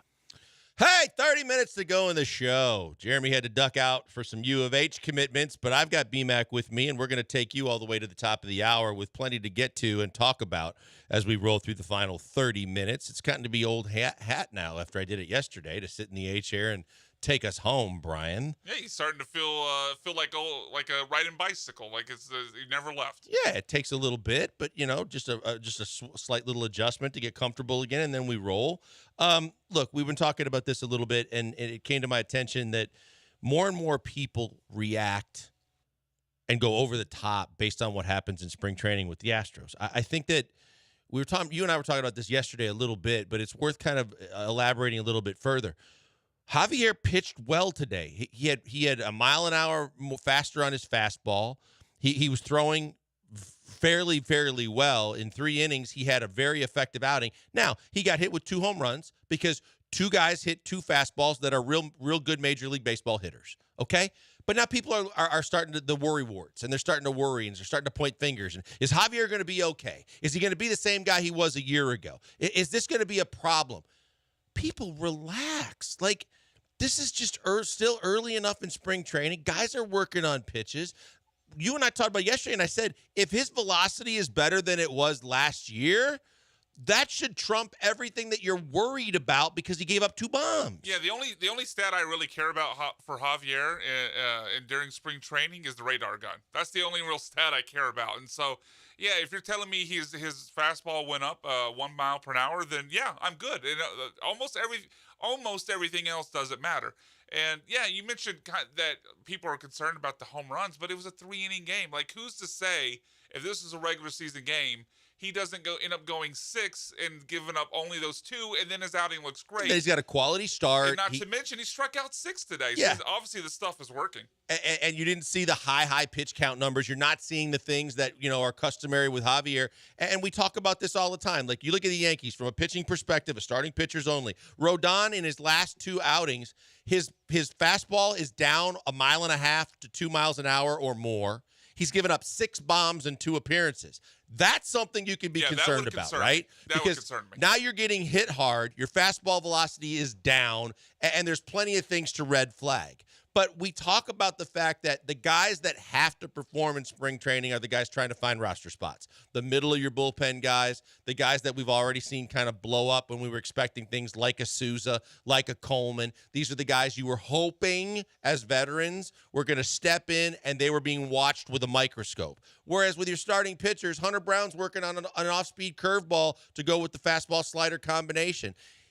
He's probably going to try that a few times, and he's probably going to miss, and it might get hit, and it might be something that he's not going to worry about, but Twitter's going to lose their minds over. But it's not worth getting all that worked up about. Yeah, because, look, I get that they're playing against other Major League Baseball players, other Major League Baseball teams, but it's still, in a way, practice. And you're not gonna kill an NBA player because he misses a few jump shots shooting from a different part of the court where he's tried to build his game and not just be like a one spot of the court shooter. So it's kind of the same thing with baseball. If a pitcher's working on a new pitch, then yeah, he hasn't perfected it yet. That's why he's practicing it. So most guys, and Javier would be in that list, although you do want to see him, I guess, maybe do somewhat well. And again, 6 strikeouts in 3 innings, that's definitely more than somewhat well.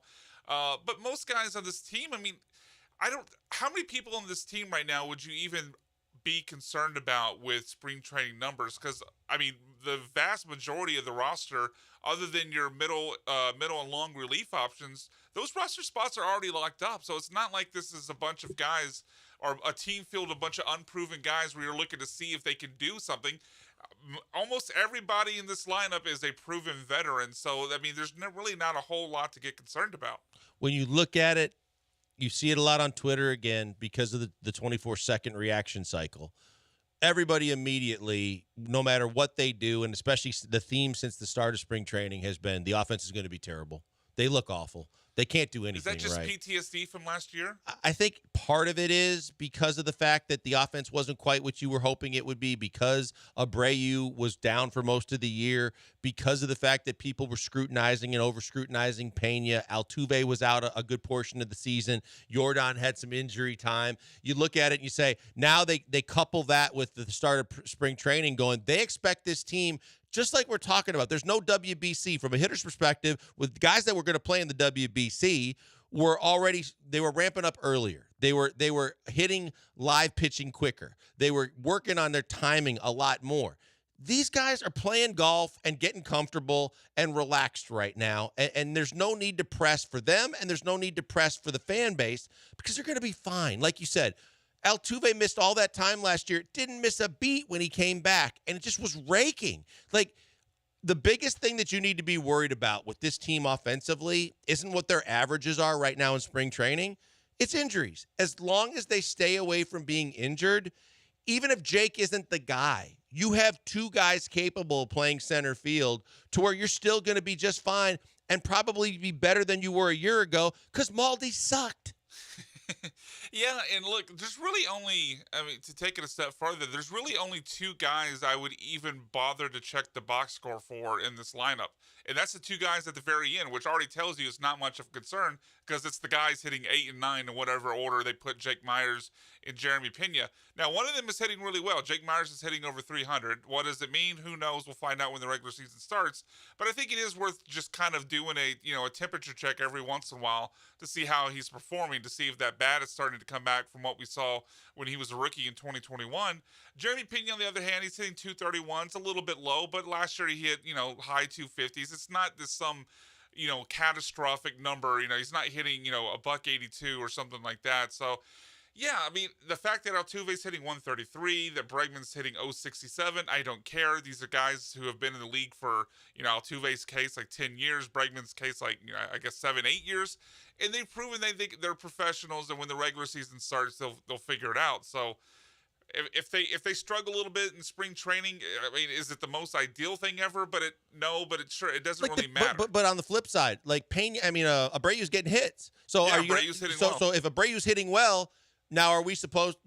Everybody, I'll calm down. It's spring training, right? Yeah. So if Abreu's hitting well, it's calm down. It's spring training. But then people are losing their mind because offensively they're not putting up crooked numbers and pounding the ball all over the ballpark. And you know what? A lot of both sides of that, sometimes it's the same person. The same person who will lose their mind over a guy hitting a buck 67 is the same guy that'll tell us to slow down Jose Abreu. Yeah, it can't be both. Unless you're talking about fringe guys and young guys that are trying to establish themselves. Myers and Pena are the only ones I remotely care about in the lineup. Starting pitching, back of the bullpen, and your offensive lineup, not named Jake Myers, to me, are guys that are all working on things and ramping up slowly and gradually getting their game ready for opening day, to where yay or nay, good or bad, there should not be a level of concern. The biggest thing you worry about, other than those guys, like I said, that are fringe guys, young guys and veterans that are trying to actually earn a spot, is injuries. As long as they're healthy,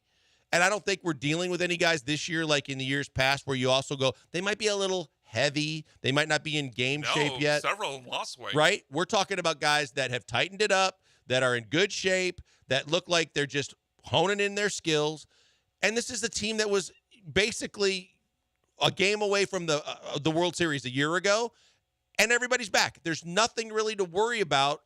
Verlander, everybody says is going to be fine. The fact that JP France threw an inning yesterday in a simulated game means he's starting to get back to where you need him to be. Injuries are the biggest thing you worry about with those core guys, with pitchers and offensive players. Yeah, the three things I'm most concerned about, and you just mentioned two of them, are when does Verlander return? When does France return, like actually facing live batters? I know he did a simulated game, but face live, major league hitters. Because while Verlander's out, it seems like he's going to be out at least 2 weeks to start the regular season. Joe Espada and Dana Brown talked about France being one of the guys that would be in the rotation before Verlander gets back. So if France is also behind, that then becomes a concern because it means somebody like Ronel Blanco or maybe you're rushing Spencer Arrighetti into the rotation. So that becomes a concern. And then the third thing, again, we talked about it at the beginning of the segment, is the mile per hour on Christian Javier's fastball, because this goes back to a cash or trash that I had a few weeks ago. I really do think the combination of the WBC, the longer or the shorter off seasons because they were in the World Series back-to-back years, really started to drain Christian Javier's stamina. Not even to mention that it was his first year last year as a full-time starting pitcher, and I think that really started to affect his miles per hour. That started to affect his mechanics, and everything kind of fell apart after that. That resulted in his inconsistency. But if we're seeing the shorter offseason, he's in better shape, the mechanics are better, the fastball mile per hour is up, then I think Javier is going to return to the 11K per nine type dominant pitcher who could be, I'd argue, the best starting pitcher in the rotation. The thing that we're talking about too, which makes this so important to tell people to relax, is we're not talking about guys that are relying on overpowering hitters with 95 to 98 plus. Right? We're talking about guys. Maybe Hunter. I mean, Hunter's got. I'm talking about specifically in this case. I'm talking about Framber and Javier. You've got guys. We know that their stuff, it travels. Their stuff has been effective, above average stuff in Major League Baseball. The biggest thing was a year ago. There was a lot of work on their arms. They were both preparing like they were going to both participate in the WBC. The team went deep into the playoffs, and so you saw some fatigue. I think that was the biggest thing that concerned me. To make sure you utilize the offseason the right way this year, you're not going to ramp up as early. You're not going to focus on throwing as much in the offseason, and let your arm kind of rest a little bit so that your velo does go back up, so that what you do need from your fastball is there, because we know your off-speed stuff can translate to being very, very good. So you're right. From the thing that you don't worry about with those two guys is exactly what you're going to have to rely on with Hunter Brown, because his bread and butter is all about fastball, hard slider. Now, if he's working on a curve, I don't care about his spring training ERA, but if that can kind of keep hitters off balance and be that extra pitch that he needs, that's just an extra feather in his cap. The biggest thing for me is depth right now, because there's so many injuries on this for these starting pitchers. We don't know when, but we can project that both Lance and Garcia aren't going to be till All-Star break or later. So that's why between France and JV, you got to make sure that at least one of those guys is sooner rather than later to kind of help fortify the guys that we know are going to be there, the Browns, the Urquidis, and Javier and Framber. And that's what makes, I think, if I were to add a fourth thing that I'm going to watch during the rest of the spring training, would be France, because it's not only his results, because we saw maybe the shoe drop a little bit after those first 8 starts where he was so good last year. So you want to see production there, but you also want to see that he's just ready to take on innings. Yep. Because this bullpen, while it's elite, 7, 8, 9, I don't think it has the sort of depth to take on a massive workload if guys like France and Urquidy aren't able to go deep into the games before Verlander gets back. See, and the other thing, that's a problem. If France isn't ready, Urquidy's not going deep, now you're taxing the bullpen, then it could become a concern. But see, Brian, the other thing too is, like I said, the things where you're worried about with starting pitchers, other than health, like you were just mentioning, is the fact that I don't want to see Bielak at all. But Bielak's a guy that I know you don't like But Bielak. Bielak is a guy that's fair to scrutinize, because every time he goes out there, he has to show that he can get guys out. Yeah. Because he's fighting for a spot. Same thing with Blanco. People lost their mind because Blanco was mowing guys down the other day. Well, he's got to do that consistently, because he might be a guy in the short term that has to pick up a whole lot of slack. Not even in the bullpen. He might be one of your starters for the first 2 weeks of the season. Yeah, Dana Brown, I mean, when he talked about Verlander's injury and the timeline for his return, and we talked about this yesterday on the show, his reason for not going out or not being interested in going out to acquire another starting pitcher to fill that hole while Verlander was out was because he felt comfortable, seemingly, with relying on Ronel Blanco and Spencer Arrighetti, or maybe both. And he's been all over Arrighetti since the offseason started. Do you think started. It's too soon for Arrighetti? I really do. Yeah, I do too. I think that the timing is completely wrong. And I think that he's a guy that's better suited to take your time with him, let him get the experience in camp, let him go back to Sugar Land and show that he if he starts in Sugar Land and gets off to a hot start, now you've got an option, but you don't start his clock before you have to. Blanco's been there, done that. He has way better stuff than Bielak.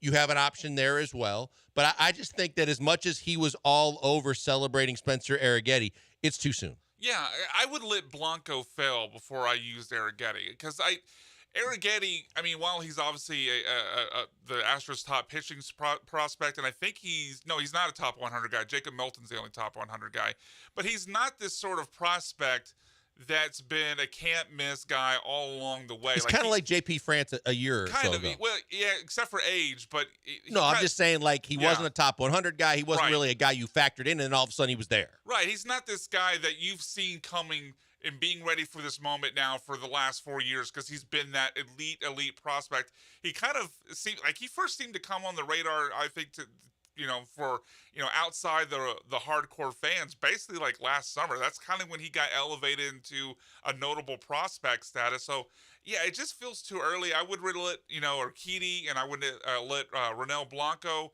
and maybe even Belak fail before I would bring up Arrighetti. Not because Arrighetti couldn't possibly be good. It just feels like you might rush him, and if you bring him up and he gets hammered, what does that do to his confidence? Yeah, no doubt. I think that it's like you said, let Blanco fall down, but let him get back again and try again before I have to see Belak. Yeah. As long as that's the case, I don't want to see the oh shucky darn Belak face again when he gets absolutely bonfired. In Colorado, he dominated the Rockies twice. Yeah, well, great. He sure did. And then when he wasn't playing Colorado, he was throwing gas on a bonfire.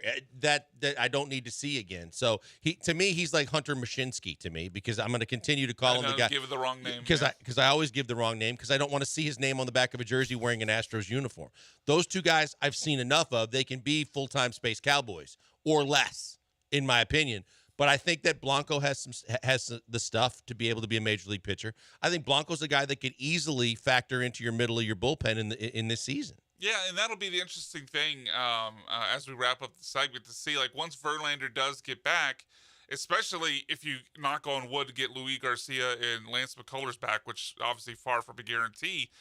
But you'll have, at that point, maybe 3 actual starting pitchers as guys that the Astros might be using in middle relief. Like, I think Blanco, France, and maybe even Urquidy could be in that spot. And then if they obviously perform well in that, then, like, because the biggest concern, other than I know you have a concern with Jake Myers, would be, like, do they have the guys, if a starter gets knocked out, to get them through to the 7th inning before they get to their stud relievers? And right now you probably would say no, but if those guys then become Blanco, who's pitched well, France, who's pitched well, and Urquidy, then all of a sudden that concern could get wiped away.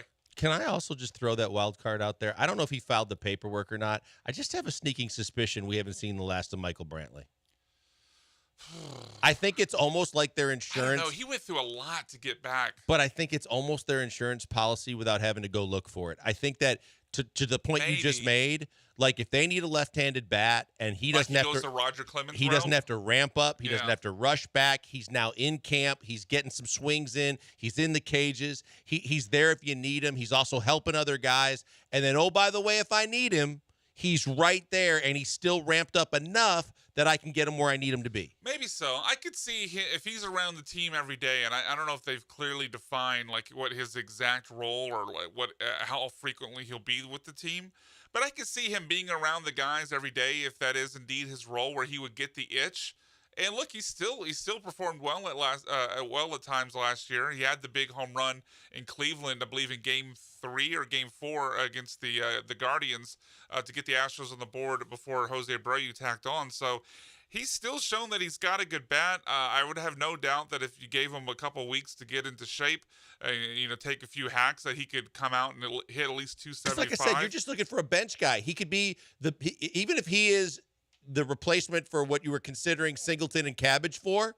If Michael Brantley's sitting on your bench and he can provide a pinch hit when you need him, and he could be a spot replacement in left field, that's fantastic. Yeah, it just be, I guess, because I remember, I wish I had the exact quote in front of me, but I remember seeing quotes from Brantley that the rehab to get back last season over the last year and a half really took a lot out of him, and he was just basically refusing to do that again. So I guess if he felt right, I could see him considering it, but I think if there was any setback, then he would instantly and that's be all done. fine and dandy too, because on the flip side, you don't need him right now. No, you don't. And there might be a time you do, there might be a time you don't. But now there's not the pressure of I got to get ramped up. And Bagwell put the whole thing on me to say I'd be ready by opening day. Now every day that I haven't been ready when I'm supposed to be, I'm pressing even harder. Now it's relaxed. It's just missing the game.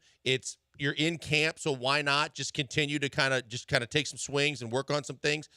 And if you feel good doing it, then keep going, ramp it up a little bit more. And he's sitting there waiting as a resource because he's not going to play for anybody else. No, I couldn't see that. I could.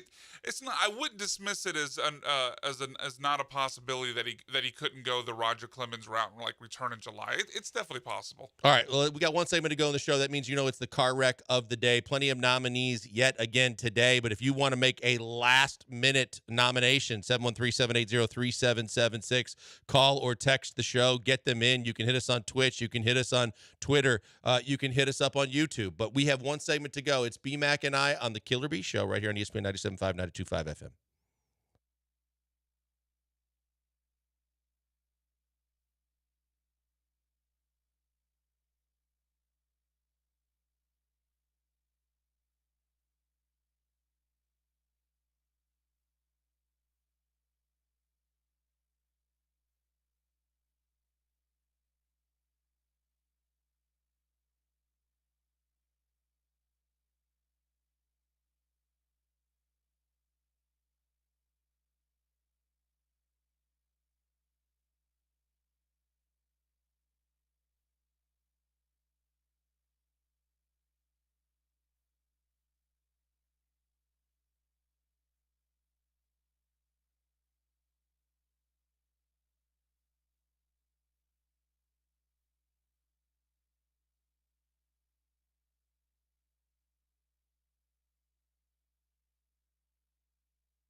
Back for that glorious segment that everybody can't wait and can't get enough of. I'm sorry, Alex, but Joe already got plenty of nominations for some of his missteps. But Alex, always the king of nominating Joe for car wreck. One we played earlier was from Tuesday, so it'd have to be a retroactive Tuesday car wreck. Oh, he had one today. Yeah, the Kobe Cam Whitmore thing. Yeah. So Joe has already has nominations. Right off the top, Pena loves Mailbag Mondays, and he loves to come up with these really well thought out questions for us to answer of like an either or. Not so much when he's just free flowing on a discussion about. You didn't think to take out? I mean, we were saying if you could have Brantley or Watt now, right now, and he took it to the level of, well, what if it was in their prime? And then said, oh, yeah, if JJ's in his prime and Brantley, I'm taking Brantley. The hell's wrong with you, Pena? Yeah, saying you would take, I mean, Watt, as we talked about, I think you could argue is the top 3 defensive player of all time. I mean, what would the equivalent of that be for Brantley? Like a top 3 hitter of all time? We call him Mickey Mantle or Willie Mays? I mean, it's ridiculous. That one, just sorry, Pena, but not sorry. You made the list. Yeah, that's definitely a good one. I think we got to give another nomination to the Rockets. Blowing a 20-point lead yesterday at home, no less. And look, Clippers are a good team. They were without Russell Westbrook, but you still got Paul George and Kawhi and James. But yeah, you can't blow a 20-point lead at home. You blew a 20-point lead. You fouled jump shooters. You turned the ball over multiple times without getting a shot down in crunch time. And Alpi missed 2 huge free throws. Yeah, that foul that Alpi had on Kawhi that gave him the and one on the jumper was just a dumb foul. Yeah, Jabari got him on the elbow. You're right. It was Jabari. Yeah, Jabari, and then Jalen Green reaching, and Powell got fouled on a jumper. It's just you just don't do that. And credit to Ryan Hollins for pointing that out, because normally he's just Craig, but he gave us something that we could actually work with there too. So yeah, the Rockets fourth quarter definitely in the mix there as well. Now we've had someone text this as well as you guys finding this. Pepperdine and Pacific in a basketball game today. Pepperdine led 56-9 at the half. 56-9 at halftime. Pacific didn't score their first bucket until 12 minutes into the game, at which point made it 26-2 Pepperdine. Yeah, and it only got worse from there. Like you said, Pepperdine led 56-9 at halftime. It should be mentioned that Pacific is a bad team. They won like 6 games this year, but Pepperdine only won 12. It's not like there's some juggernaut. Pepperdine Pacific doesn't seem to be a game I'd want to watch anyway. No. Well, especially if it's 56-9. But when it's 56-9, yeah, although I think actually, that just when it's 56 solidifies to that. 9, I might watch it more just to see the total beatdown. That actually, the car wreck of like it. the legit car wreck exactly. that you can't stop looking at it, no matter what, when you're driving down the road. Now, there's a couple. Someone wanted to nominate Gilbert Arenas for his take about just to improve defense in the NBA, eliminate European players. Yeah, that wasn't from today, but it certainly definitely. But we was used a car it wreck today, situation. so it that's qualifies. Fine. That's fair. And then you got one more. The original white chocolate, Jason Williams. Oh yeah. Said that Brian Windhorst's take on saying that Allen Iverson wouldn't be effective in today's NBA and it wouldn't be acceptable. And he said, how can anybody say anything negative about Allen Iverson of all people, or just anyone in general that has a neckline like Windhorst? Then you look at the video, and Jay Will needs Doc Linville because he's doing the hard comb down. Jay Will, with a hairline like that, you can't be going at Wendy's neck, bro. Yeah. Call Doc Linville, exactly. Seriously. So, who's our The car Rockets' today? fourth quarter to me is a no-brainer. Sorry? Rockets' fourth quarter. Yeah, I'm good with that. Rockets fourth quarter could be the car wreck of the day. There you go. Well, let's hope what's not a car wreck of the day, the technical issues that may face us as Game On comes up next, because Barry's on remote. Jerome's on remote. You are going to be on remote. Who's going to call in? How's it all going to work? It's like, let's hope it's not a car wreck, but you got to stay tuned and listen. It's my man, Barry Laminack, Jerome Solomon, and Game On coming up next. For Brian McDonald, I'm Joel Blank. Jeremy will be back tomorrow as well. Thanks for being in the Hive. Thanks for being a part of the Killer Bees. We'll talk to you tomorrow.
Sucky now. Welcome into Game On. Yes, if you caught the last few seconds of our guys before us, we might be facing some technical difficulties, but we fight through it. Entertainment cannot be stopped by bad mics. And I'm certain I'm on a bad one right now because I didn't bring my high-level equipment with me. I'm in Florida. Jerome Solomon here, hanging out in West Palm Beach with the Astros in spring training.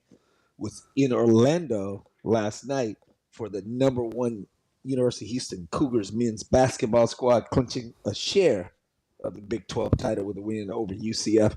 Hey, man, Barry, welcome in. My first time at UCF, man. That campus is sweet. Like, I would have never guessed. I mean, it's like a gated community suite. It's really like a campus in the middle of River Oaks. It's that nice. I'm not even joking. I was like, what the hell? I just assumed it was, a hood school. So it's in Orlando? Yeah, it's on the outskirts of Orlando, and I'm talking. Why did you assume it's a hood school? Racist Jerome Solomon. I knew it. Why you gotta bring up race? What, all of a sudden hood's a race now? Is that a black thing? No, that I'm unaware of? No, not at all. Who said anything about black? I didn't say what race was living in that hood. You assumed I said, double racist right there. Look at that. That's a. Well, you gonna circle it back around. That's how they used to do with the black man. They circle around. Now we're circling the wagons. Triple racist. Look at this. Turn from one hood to another. You understand? But it's a nice campus. You know what? Yes. I remember way back in the day when I was a kid. I used to.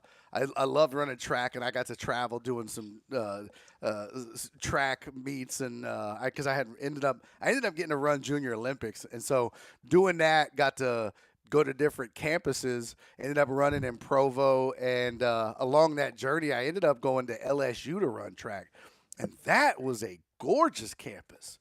I loved that. And so LSU has that old Southern, plantation feel. Well, so that's not. but let's not skip over the important part. You were running track, like running, or or were you doing the long jog? I can't tell if this is a fat joke or an unathletic joke or both. I don't know which one this is. You did say you ran in Provo. All of the above, Barry. All of the above. you did in Provo, so I can imagine the competition. I didn't say it was last week, Jerome. It was. No. Can I go out on a limb and say your track team didn't do very well? First of all, I ran as an independent, you jerks. You mean Okay. you're just running around town? This is unsponsored? You couldn't even find anybody to run with you. Barry's just on the outside of the track running along by the stands. I was the stinky kid in school. Nobody would run with me. I had to just run on my own. He was out there running in a T-shirt with his mom wrote a number. It really was. I swear to you guys. I started running track, and it wasn't like with the school, but it was just like they would have like AAU meets and stuff, right? And my dad put me in that, but and there was different track teams, but we didn't know. So my dad put me in track, and my mom would take me to the different races and meets and stuff. But we went to Target and bought this. I kid you not. What, you buy like a cheap Halloween costume as a runner? No. Listen to me when I tell you. Cosplaying, you were cosplaying track. Bro, listen to me when I tell you. We bought these Daisy Duke hoe shorts. It said, I kid you not, y'all, it just said USA on the front. So it was a tank top. It was Barry a tank. was in the Olympics. Bro, it was a tank top and shorts set. and it had like it was the most. I looked like Lamar from Revenge of the Nerds. You remember that? Remember like lambda, lambda, lambda? Like when he was throwing the javelin. Man. That's what I looked like, bro. It was so like when you ran quote unquote track. Did a lot of people like First you of all, pass by first say of the all, words bless his first heart? of all, Was first bless of all, his heart a part of that? First of all, B-Mac, you gonna put some respect on my track running? I was a bad man when I ran track. Okay, First of all, I was a bad man. I won city, I won state, I won regionals. I was 9th in the nation. Nice, At man. AAU Look, hey, Junior Olympics in the miles, son. You everybody put some wins. respect on it. And I would have won Junior Olympics if it wasn't in Provo, Utah. I was the first kid from a non-elevation city. It was like the kids that beat me were like from Denver, Salt Lake City, you know what I mean, Alaska. Nice, So you were man. huffing and puffing big time. Oh my! I passed. I fainted. Wow. I fainted and I woke up under the bleachers. And this is, wow. I woke up under Hey, the man. bleachers and my dad, he was hovering over me because like we didn't go up to train for the altitude because we didn't have the money. I got there like 2 or 3 days before we were supposed to run. So I woke up under the bleachers and I was like, I'm like, and he's freaking out. Everybody's freaking out because I literally crossed the finish line and just fainted. And I woke up and my dad's over me, and there's like 2 or 3 people from the race officials, and they're all looking over me, and they're like, looking, and there's a splash of water on me, and I looked at my dad. I go, "Did I win?" And bro, it got so quiet, and my dad looked at me, and he got real close, and he goes, "Hell no, you didn't win, man. You got 9th and you passed out right at the finish line." Like, I'm like, bro, you couldn't even like, yeah, it was like the most bro. dad He thing didn't ever. sugarcoat it all, huh? Not a bit. Cold blooded. Your dad is at the finish line at the Special Olympics calling you out. First Everybody of all, wins in the Special Olympics. first of all, how dare you, sir? You mean he didn't look at you? It's like, remember we bought your uniform at Target. What do you mean did I win? How dare you, sir? Yeah, I didn't tell you that the people I beat were in wheelchairs. I didn't say that. Unaffiliated. You were unaffiliated. They're like, what hospital do you represent? No, I'm running without Just a an independent sponsor. study. Yeah, that's funny, man. Oh was God, good that times. is classic. I need to find a picture of me in that tracksuit, bro. It's hilarious. What event were you running? You didn't mention. I ran the 1500. Oh, I used to run the knew 15. I knew it was a Yeah. distance. Yeah, well, white people thing. I used to run the 1500 and the 800. Yeah, That was my. we mentioned a little bit when we were talking on about our TV show, Sports Saturday 9:30 on CW39 on Saturday evening. But this is like this time is the 1 year anniversary. What A&M and Texas played in baseball the other day. A year ago when they played, this kid, a freshman, he's a freshman on the cross country team at A&M, decided to do a semi-streaking across the field.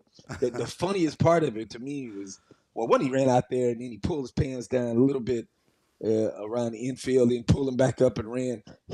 His whole plan was to go run across the field, get to the outfield, jump the fence, and he'd just outrun anybody because he's on the cross country team. Yeah.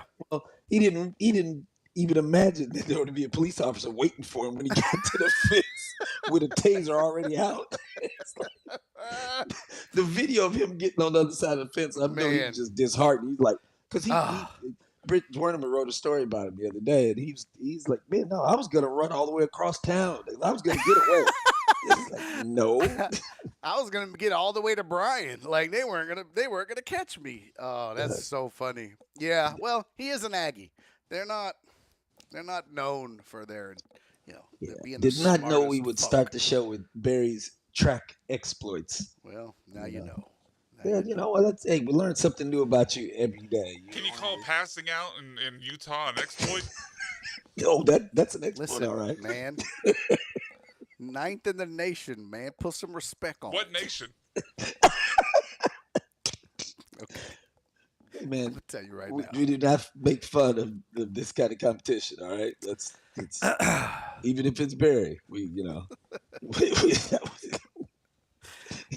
Brian, did you for play? you, Barry. Did you play athletics, Brian? You don't strike me as the athletic type. What are you trying to say? I'm just say it. saying. I Just say mean, it. You look like you get winded playing checkers, bro. You look. So last week I got Jerome on here calling me the love child of Kenny Rogers and Michael McDonald, and now you're fat shaming me. I love it. I'm not fat shaming you. I'm just saying you don't look like you No, don't. I don't run track. I don't run You track. look like You're correct. You don't look like you run at all, bro. Yeah, well, you were correct. Also, yeah, bro. you look like you would get winded running your mouth. Like who says I'm not? I mean, but you could have, done some shot putting or something. No, right? no, I passed. Nah, I'm good. No, guard. I did. I played a little football, but not obviously not anything past like grade school. That didn't really qualify. I know. That's what I'm saying. You played little. You weren't even good enough to get past Pee Wee. No, I played in junior high. I didn't play past high. I didn't play past that. Why did you quit? Because I'm soft. Football's hard, man. Well, you do look a Have little you seen mushy. what these dudes are getting hit out there? Are you kidding me? I didn't want any part of that. Because I'm soft. I love it. Mushy. I love it. Oh, that's hilarious. You could have hit the weight room, bro, and hardened up. Yeah, well, if I knew I'd grow up to be, like 6'2", whatever, maybe I would have stuck with it. But at the time, man, I got rocked once. It's like, nah, I'm good. This ain't for me. Your growth spurt came later in life. Huh? Yeah, a little bit. Oh, that's so great. Where did you grow up, Brian? Deer Park. Deer Park's got some decent, athletes out there. A little bit. They're More good enough to baseball make the players, playoffs, some but basketball they're players. not winning Brian was more of a mathlete. He was No, man, you should have seen my grades. I can't even claim that. You weren't even a mathlete, bro. No, You weren't even. not at all. Damn. I was more like a video game fleet. I don't know what you would call it there, but yeah, that was more my style. Video game. He was like, yeah, I played football, Madden. Damn right. I was cold with them sticks. Now, come on. Oh man, oh, that's horrible. Too funny. 713-780 ESPN is your number. 713-780-3776. We will get into a little real athletes here in Florida to talk about the latest from West Palm Beach and the Astros in spring training. How big of a deal is it that Justin Verlander will not be ready for opening day? And what about those number one Cougars? How good are they? How good can they be? We'll dive into that when we come back here. Game on.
You're listening to Game On with Jerome Solomon and Barry Laminack. Presented by Big Star Cadillac, Blitzed, and Kroger. From the Veritex Community Bank Studios, here's Jerome and Barry. Jerome and Barry, both remote. Barry in his palatial Special Olympics built. Wait, whoa. Palace. Whoa. What? You didn't get a special tax break? Man. We got to take care of those. Jerome trying to get us canceled. Who can't take care of themselves. What? That's not. No. I'm all for supporting. Starts off with racism and all kinds of craziness. Nobody even mentioned race until you start talking about racing. I have to beat you to it because if I don't, you're going to get. You ran in Provo, so clearly you're a racist. Yeah. You raced all over all over the country. What? You raced all over the country. I'm a racist. Okay. It's like the same people who are into the Heisman race. They're racist. I get it. The MVP race. They're racist. Okay. I like it. That's so unfortunate. Oh, dang. B-Mac booed you. Dang. I would suggest you make that a part of your Type 15 if you go on the tour there, Jerome. Damn. I said that on some You got heckled on your own show. I was on some radio show and a dude did one of those with me. It was like the second week of the college season. And he's like, man, who's leading your Heisman race? I was like, oh, you one of those racist, huh? And I got the same reaction. Total silence. I said, I don't see Heisman race. Wait, so you workshopped this, got that result, still went with it? I kept going. I don't see race. You doubled down. I don't see race. No, what? You guys are wrong. This is funny, and I'm going to prove it to you. That's hilarious. I don't see race. I was cracking up. They didn't. It's all that matters. Remotely humorous. I write for me, not for the crowd. You cannot satisfy everybody. Hey, that's right. Speaking of that, since you guys won't mention it, I was named one of the top 10 columnists in the country last week. Let's go, DJ Horn. Congratulations, man. Yeah, it's by the Associated Press Sports Editors, which it's like our Oscars or our Grammys. I was one of those. Yeah, it's pretty sweet. I'm not gonna lie. That's fantastic. It's always good when I'm so honored. It's I've done it many times, but it never gets old. Oh heck no. There's a transition. What is the awards called? Like, is it? It's the National Top 10. So. No, I mean, is it like the group is the APSE, okay. Associated Press Sports Editors, APSE. Oh. So but so like I said, the transition is I've won it before. I've been champion. University of Houston Cougars won 5 conference championships in the last 6 years, 3 in a row.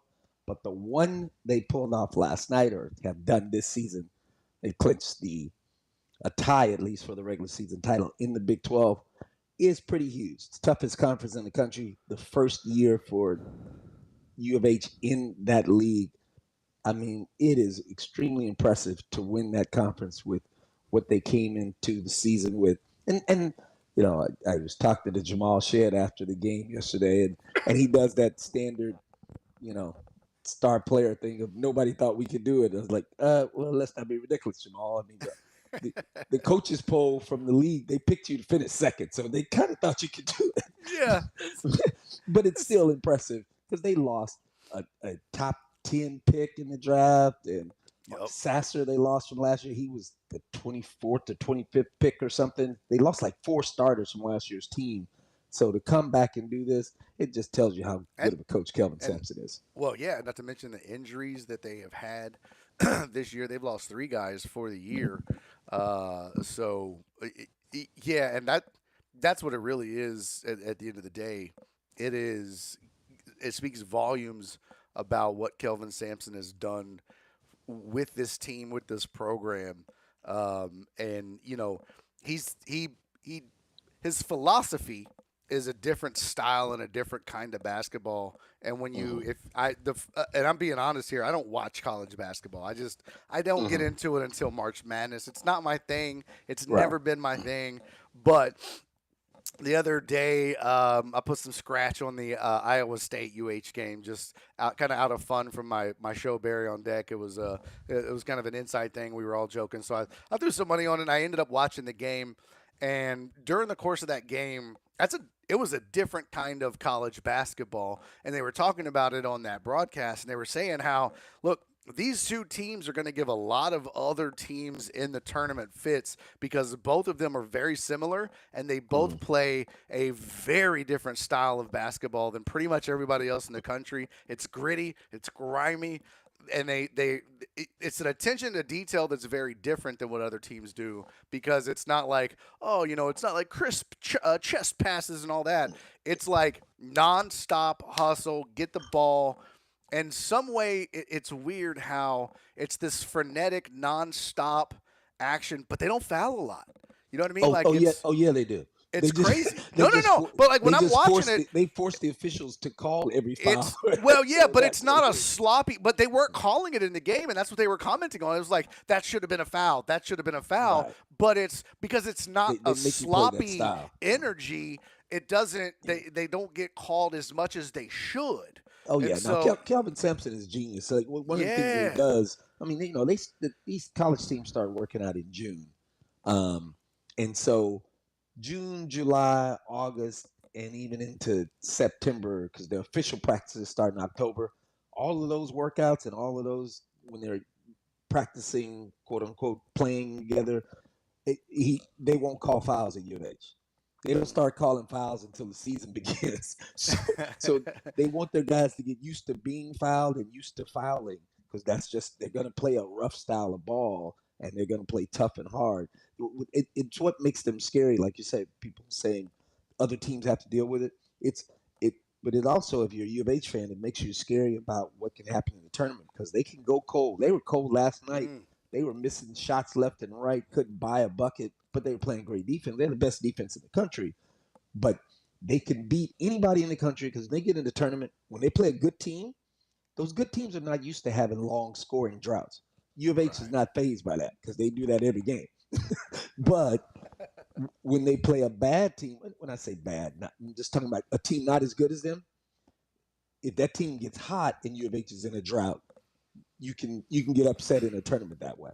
Yeah. Because that team makes a bunch of 3-pointers and then you fall behind and have to try to come back. It's going to be tough.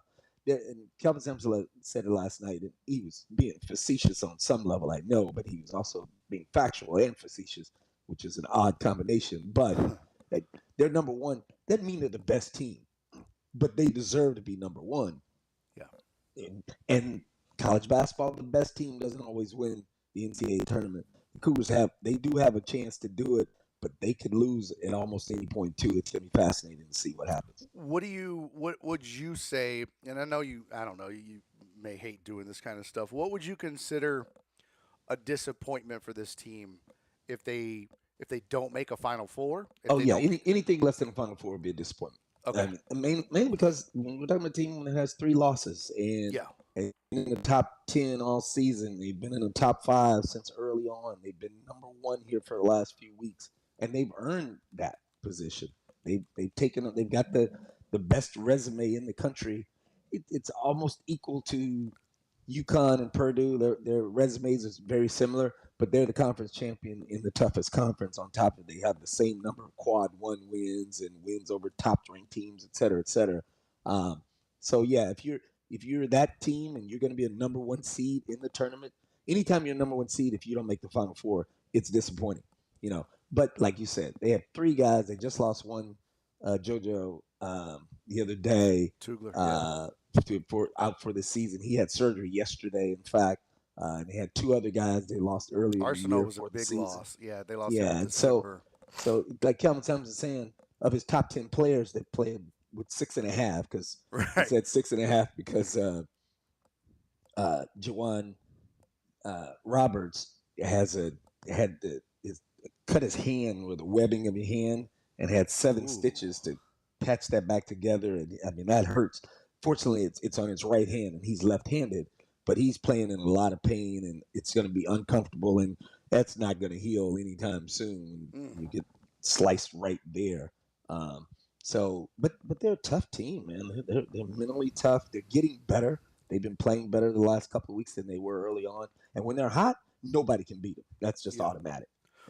Well, But yeah, the if you good don't go to the news Final Four, it'll be a disappointing year. It'll be a great season, but a disappointing finish. the good news for them is, and you hear this all the time, and it's kind of a cliche, but when you get into the tournament, it's all about guard play, and they've got two really good guards, Big time. in Crier and Shed. So they're going to go. This team is going to go as far as those guys take them. So, and Shed's kind of a do-it-all, and Crier's a great scorer. So Shed can take over a game at any point, and Crier can get you buckets. So they'll go as far as those two guys take them. That's for sure. Yeah, and I mean it's one of those negative predictions, but when they lose, it'll be those guys had a tough 3-point shooting night, and so it's on them. They know it. I mean, it's not like I'm putting any pressure on them that they don't know. They know that, they're the guys that have to deliver for this team to get as deep as that. But they're confident too, though. I mean, Shed is so confident. This dude, I mean, he is just smooth. Kelvin, brags on him as being the best point guard in the country. And he plays like a guy who is in complete control of what's happening on the court. He's been in a lot of big games because he's been playing for a long time here, and he's a guy that can lead you through or run through the tournament all the way to the Final Four and to the championship. So it's going to be fun watching those guys get going. Big 12 tournament. Well, before the Big 12 tournament, they got Kansas on Saturday. They win that. They win the conference outright. If Iowa State loses at K-State, they win it outright. But regardless of what happens here, Big 12 tournament is not a big deal to them. They're going to be a number one seed regardless. Matter of fact, they'd almost be better off not making a run to the Big 12 final Yeah. and risking injury and fatigue and just get ready for the NCAA tournament. But it's going to be a real fun March Madness here. And a couple of weeks from now, opening day for the Astros. Let's dive into what's happening with those guys when we come back.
It's Game On with Jerome Solomon and Barry Laminack on ESPN 97.5 and 92.5. Presented by Big Star Cadillac, Blitzed, and Kroger. Now from the Veritex Community Bank Studios, here's Jerome and Barry.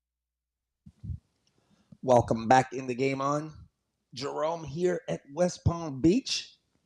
Man, I've been here a week now, and we've had like 3 rainy days. Today was a rainy day, and the yesterday's game was postponed because of rain. So not the best, vacation like, Chamber of Commerce weather here in West Palm this week for me. But, still got to hang around the Astros quite a bit and talk to all of the players. And I really didn't know Joe Espada that well, but spent a little time with him.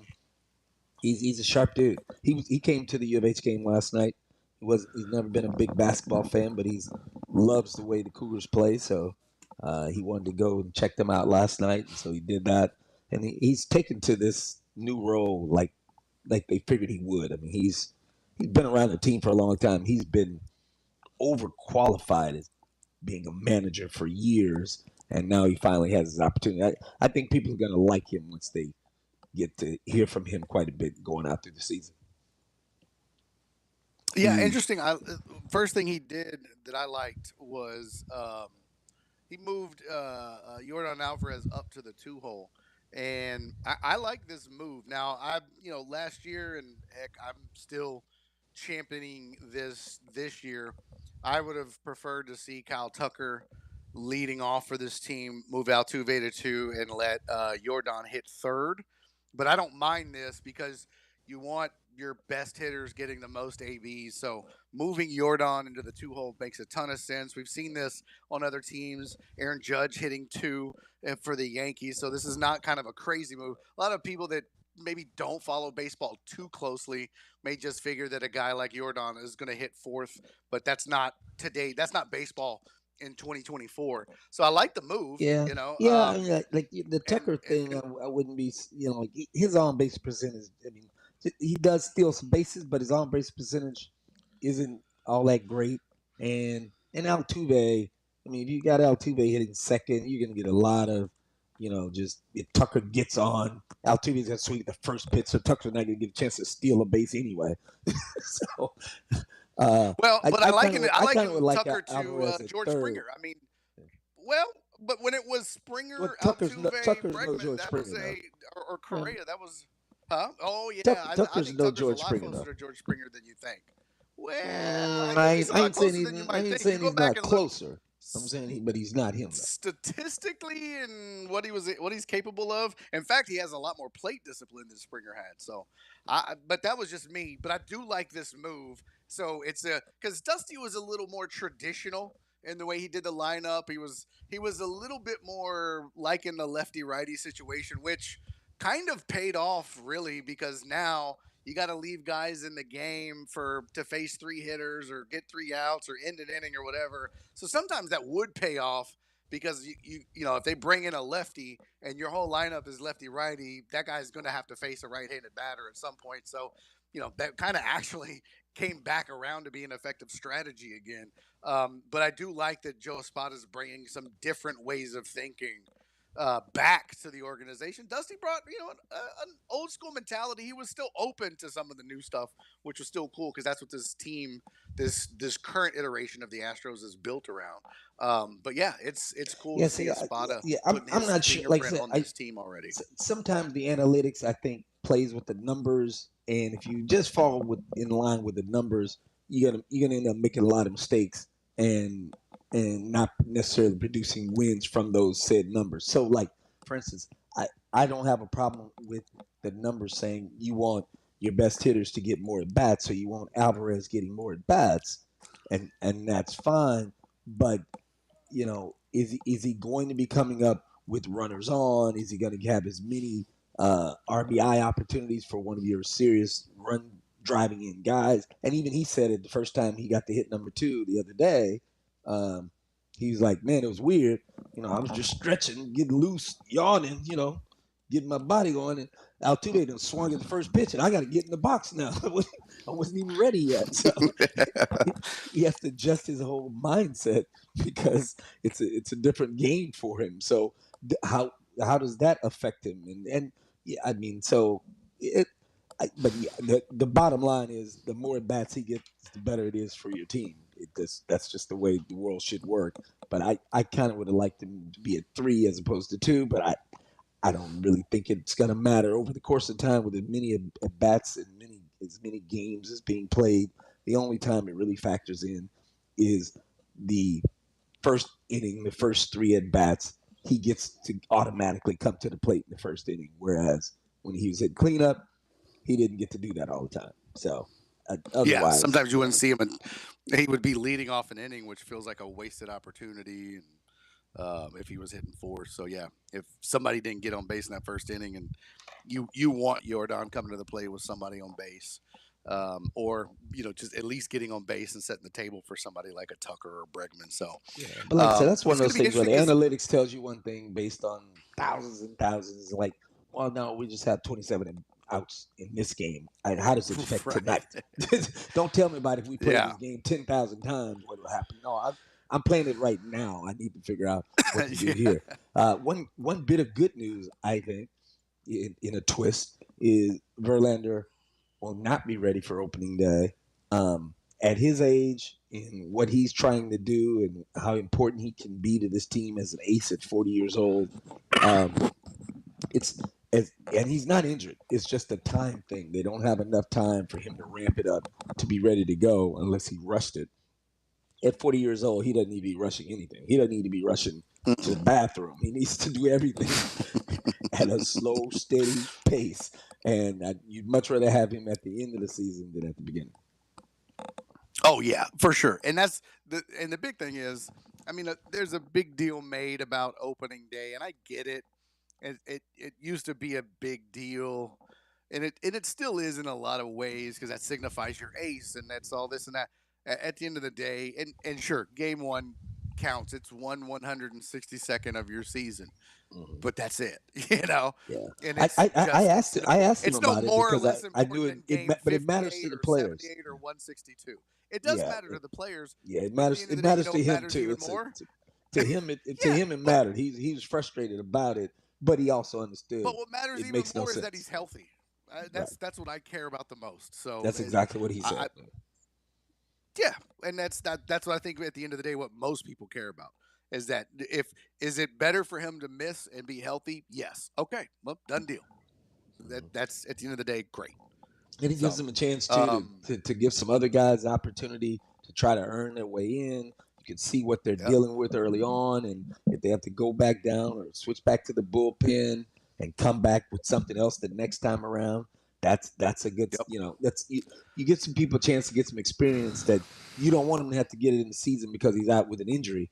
I'd much rather him start later in the year. And we're only talking about him missing a couple of starts. It's not like he's out for a month or something. So, we might be overblowing it even by talking about it this long. Keep an eye on Alex Bregman this year, with him, his final year of his deal. This is one of those things where he's going to be, not that people don't know what he's capable of, but this is one of those years where, kind of like we saw with Correa and other guys, where he's playing for a deal. He's almost 30. This will probably be the last big contract he's going to get. So he wants to go out and make sure that teams feel comfortable giving him the most money he can get, the most money that Scott Boras is going to ask for him. And that's not necessarily a good thing. That could be that could be significant for the Astros. It could be positive or negative, though. That's the thing. Well, you could get a great year out of him. You might, but it might be the last year out of him. But you can get a horrible year out of him too because he's pressing. Yeah, that's true. And we have seen him not do well and press. Yeah, so there's and the thing about it is, fortunately in Houston it's a little better for him, because we have such a soft media here in Houston. So, but if he were in New York or Philly or or Boston and he goes on a 2-week slump, he would be getting asked every day. So is the pressure of trying to, the final year of your contract, trying to make some money, is that why you're not hitting? He would be asked that directly. He won't have to deal with that here in Houston. And I saw that yesterday. The Astros playing the Mets here in West Palm. And right now there are two guys here with the Astros, with media. Brian McTaggart, who writes for The League, MLB.com, and Matt Kawahara, who writes for The Chronicle. Are only two guys there, and they've been here the whole time I've been here, and I've been the third guy. Chandler Rome's here for a little bit, but he had to leave on Sunday. Writes for The Athletic. But the Mets showed up yesterday, and there was like 15 dudes. Or people. There were a couple of women too. That's crazy. Covering the Mets compared to the two covering the Astros, and that's that's different insane. deal. It's a different deal. Hey, I want to run something by you when we come back. It involves urination. How about that? Oh, wow. We'll dive into that, or no, Don't let's talk R. not say Kelly, dive huh? into that Okay. because we don't want to dive into urine. No, don't dive in. No. We'll be back in a minute with Game On.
Game On with Jerome Solomon and Barry Laminack continues on ESPN 97.5 and 92.5. Presented by Big Star Cadillac, Blitzed, and Kroger. All right, welcome back to Game On. In case you missed it early on, we did go over Barry Laminak's track career. He talked about running extensively and passing out and gracefully. PR and Dizzle 74 on X says passed out. I'm glad you had a helmet on, Barry. Okay. You know what? Damn it.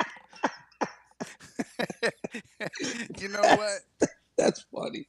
That's funny, man. You got to give him credit for that one. Damn you, P. Randizzle. And KM Quarter, Keith Cadero said, you're talking about your track and field as a child, basically the plot from McFarland USA. And I was like, no, I was thinking more like The Ringer. What? You're not familiar with McFarland USA? What? McFarland USA. It's a movie. It's a movie. Kevin Costner coached this Native American track team, and got them in the state championship or whatever, in wherever they were, New Mexico or something, California, I think, California actually. But it's a good story, good movie actually, really good movie. The Ringer. You're not familiar with that one? No. Okay. I gotta watch both of these now. Johnny Did Knoxville. they rip off my in my life story? Did they? Yes, The Ringer, kind of. Yeah. Go check out the plot of The Ringer. Okay. And go now from I there. know. Now I know that's not true. That's not the one. Ringer. Hey, all right. George Brett. Kiss my whole entire. Don't make me go Della Reese. Kiss my whole. You're gonna shoot me in my pinky toe next, right? Hey, George Brett. He done shot off my pinky toe. Has some really interesting house decorating ideas. Let's check it out. And when I built this house, I have a urinal. In fact, we have 5 of them in this house. I'm going to exchange one, and I want to get a urinal out of Royal Stadium and put it in my house. That's the only thing I want. I don't want a seat. And I remember when they took down Yankee Stadium, a friend of mine was vice president of the Yankees back then, Arthur Richmond. And I called him, I said, Arthur, I'll pay for this. I want someone to go in there before they demolish that stadium and go get a urinal out of the Yankee Stadium locker room. The one Ruth went to the bathroom, and the one that Lou Gehrig, the one that Reggie. I want one of those in my house, and he couldn't get it for me. But how great would that be to have Babe Ruth's urinal in your house right now? I don't think that'd be all that great, personally. Bro, that is the weirdest. Why stop there? Why stop there? Let's just get the toilet that Babe Ruth dropped the deuce in. Let's do that. Why does George Brett want 100-year-old pee stains in his house? Yeah. You see this? Nellie Fox dropped a boo-boo in this in 1911. In fact, that's how he found out we entered World War I. He was reading the paper while boo-booing on this toilet. Now, that's history. Like, what are we doing, bro? This is nasty. That's disgusting. Yogi Berra's butt was right here before. You know what? That's where the saying came from. He was standing there. Yogi Berra was actually peeing, and he had a prostate problem. And that's where the saying, it ain't over till it's over, came from. He was peeing. It stopped. He started to walk away. He had to pee some more. He went back and finished peeing, and that's when he said, it ain't over till it's over. That's how you know. There you go. This is baseball history right here in my bathroom. Like, that's so weird. I think it's weird to have a urinal in your house anyway, but and he has 5 of them. He has 5 of them, but why? Especially a used one. That's what I'm saying. That's so weird, right? That's like, you know what I want? You know what? Before they tear down the Astrodome, I don't want one of the seats. I don't want a seat. I don't want a seat. I don't want a bulb from the scoreboard. I don't want any glass from the house that was up there, that apartment. I want one of them troughs. I want one of them urinal troughs Them long, the ones where my dad would make me stand there, and I was about my chin could rest on it, and all the pee was splashing on my face as a kid. It was nasty. It was just disgusting. But I want one of those in my house. I want one of those. Hold on, Barry. You got pee on your face as a kid? Bro, as a kid, you're gonna stand at that urinal. You're 5 years old, man. It's just disgusting, You sure you weren't? bro? You sure you weren't being trafficked? These kids, How often were you getting pee on your face as a kid?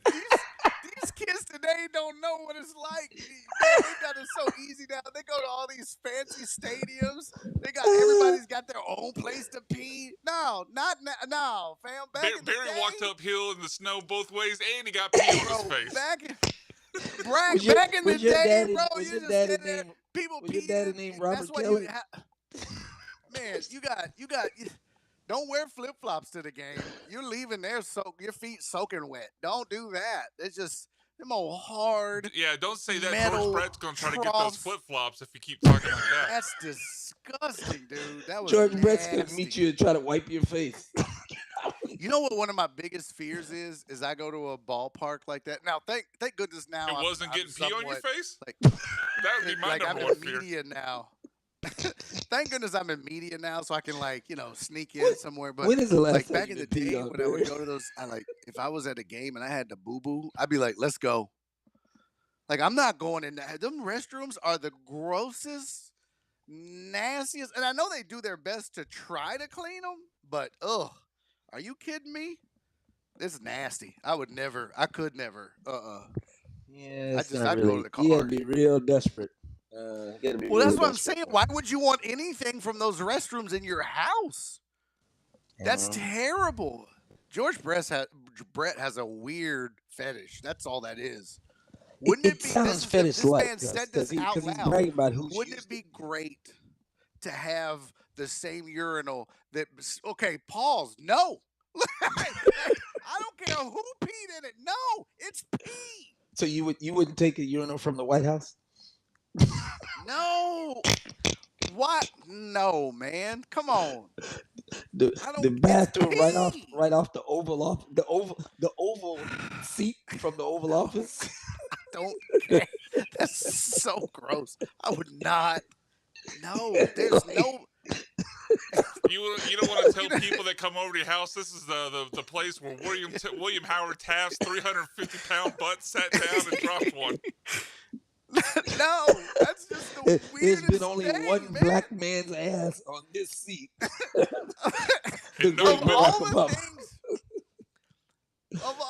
of all the things you could have out of a stadium, of all the things, you could get a locker.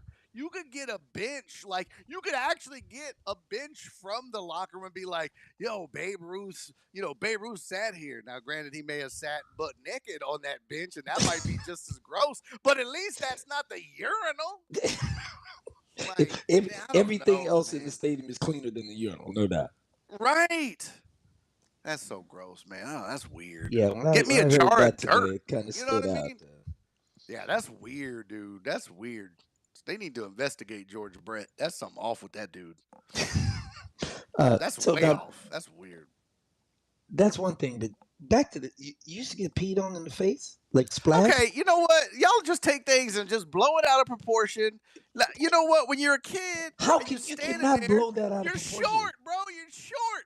Y'all making this Well, into something. why are it's you not. sticking your face in the trough? Ain't nobody sticking their face in the trough, bro. You standing there. You're barely taller than the trough. Grown men is peeing in it and it splashes.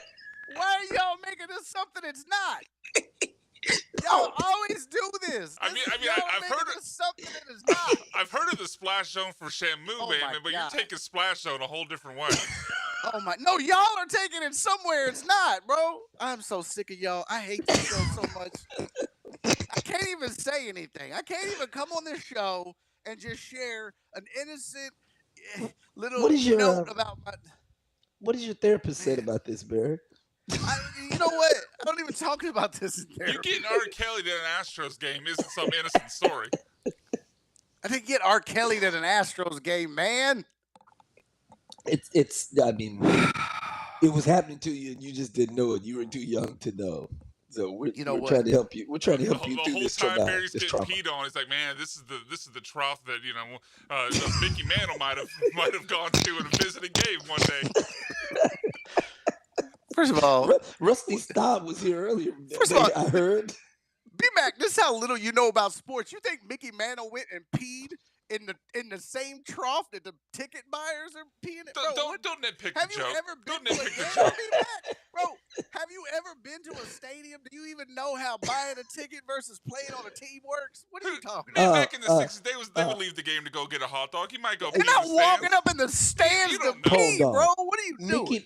Mickey Mantle hit the first home run in the Astrodome. You don't think he went around and took his junk out all over the place? Bro, he didn't walk up into the concourse to go to the bathroom. What are you talking about? The Astrodome was so unique and different. I guarantee you players walked around and did everything. Absolutely not. They had to see. That is because it was such a- ridiculous. That is absolutely ridiculous. Not nearly as ridiculous as Young Barry, You don't even running know. in the Special Olympics and getting peed on. What a game on we had this season. You know what? This is the last time I share anything with you guys. Y'all have to take things and make it, you blow it out of proportion. This is the last story I ever share with you guys. So we can't change the show to pee on? Nope. Instead of game on? Nope. Never sharing with you ever again. Oh, Barry. You really should bring that up with your therapist. Hey, enjoy your week out there, Houston. We'll be back next week. Big 12 tournament will be cranking up then, leading down to opening day for the Astros. About 2 weeks away now, 2.5 weeks. Yeah, that's like March 30th, I think. The March Madness is upon us. It's gonna be fun. This championship week. They're already seeing buzzer beaters here. We didn't even talk about the Rockets giving up 42 points in the fourth quarter last night, but we'll let that slide. And enjoy your week. Come back next Thursday for more Game On. And hopefully next week will be a dry show. Little wet today. All right. I hate y'all.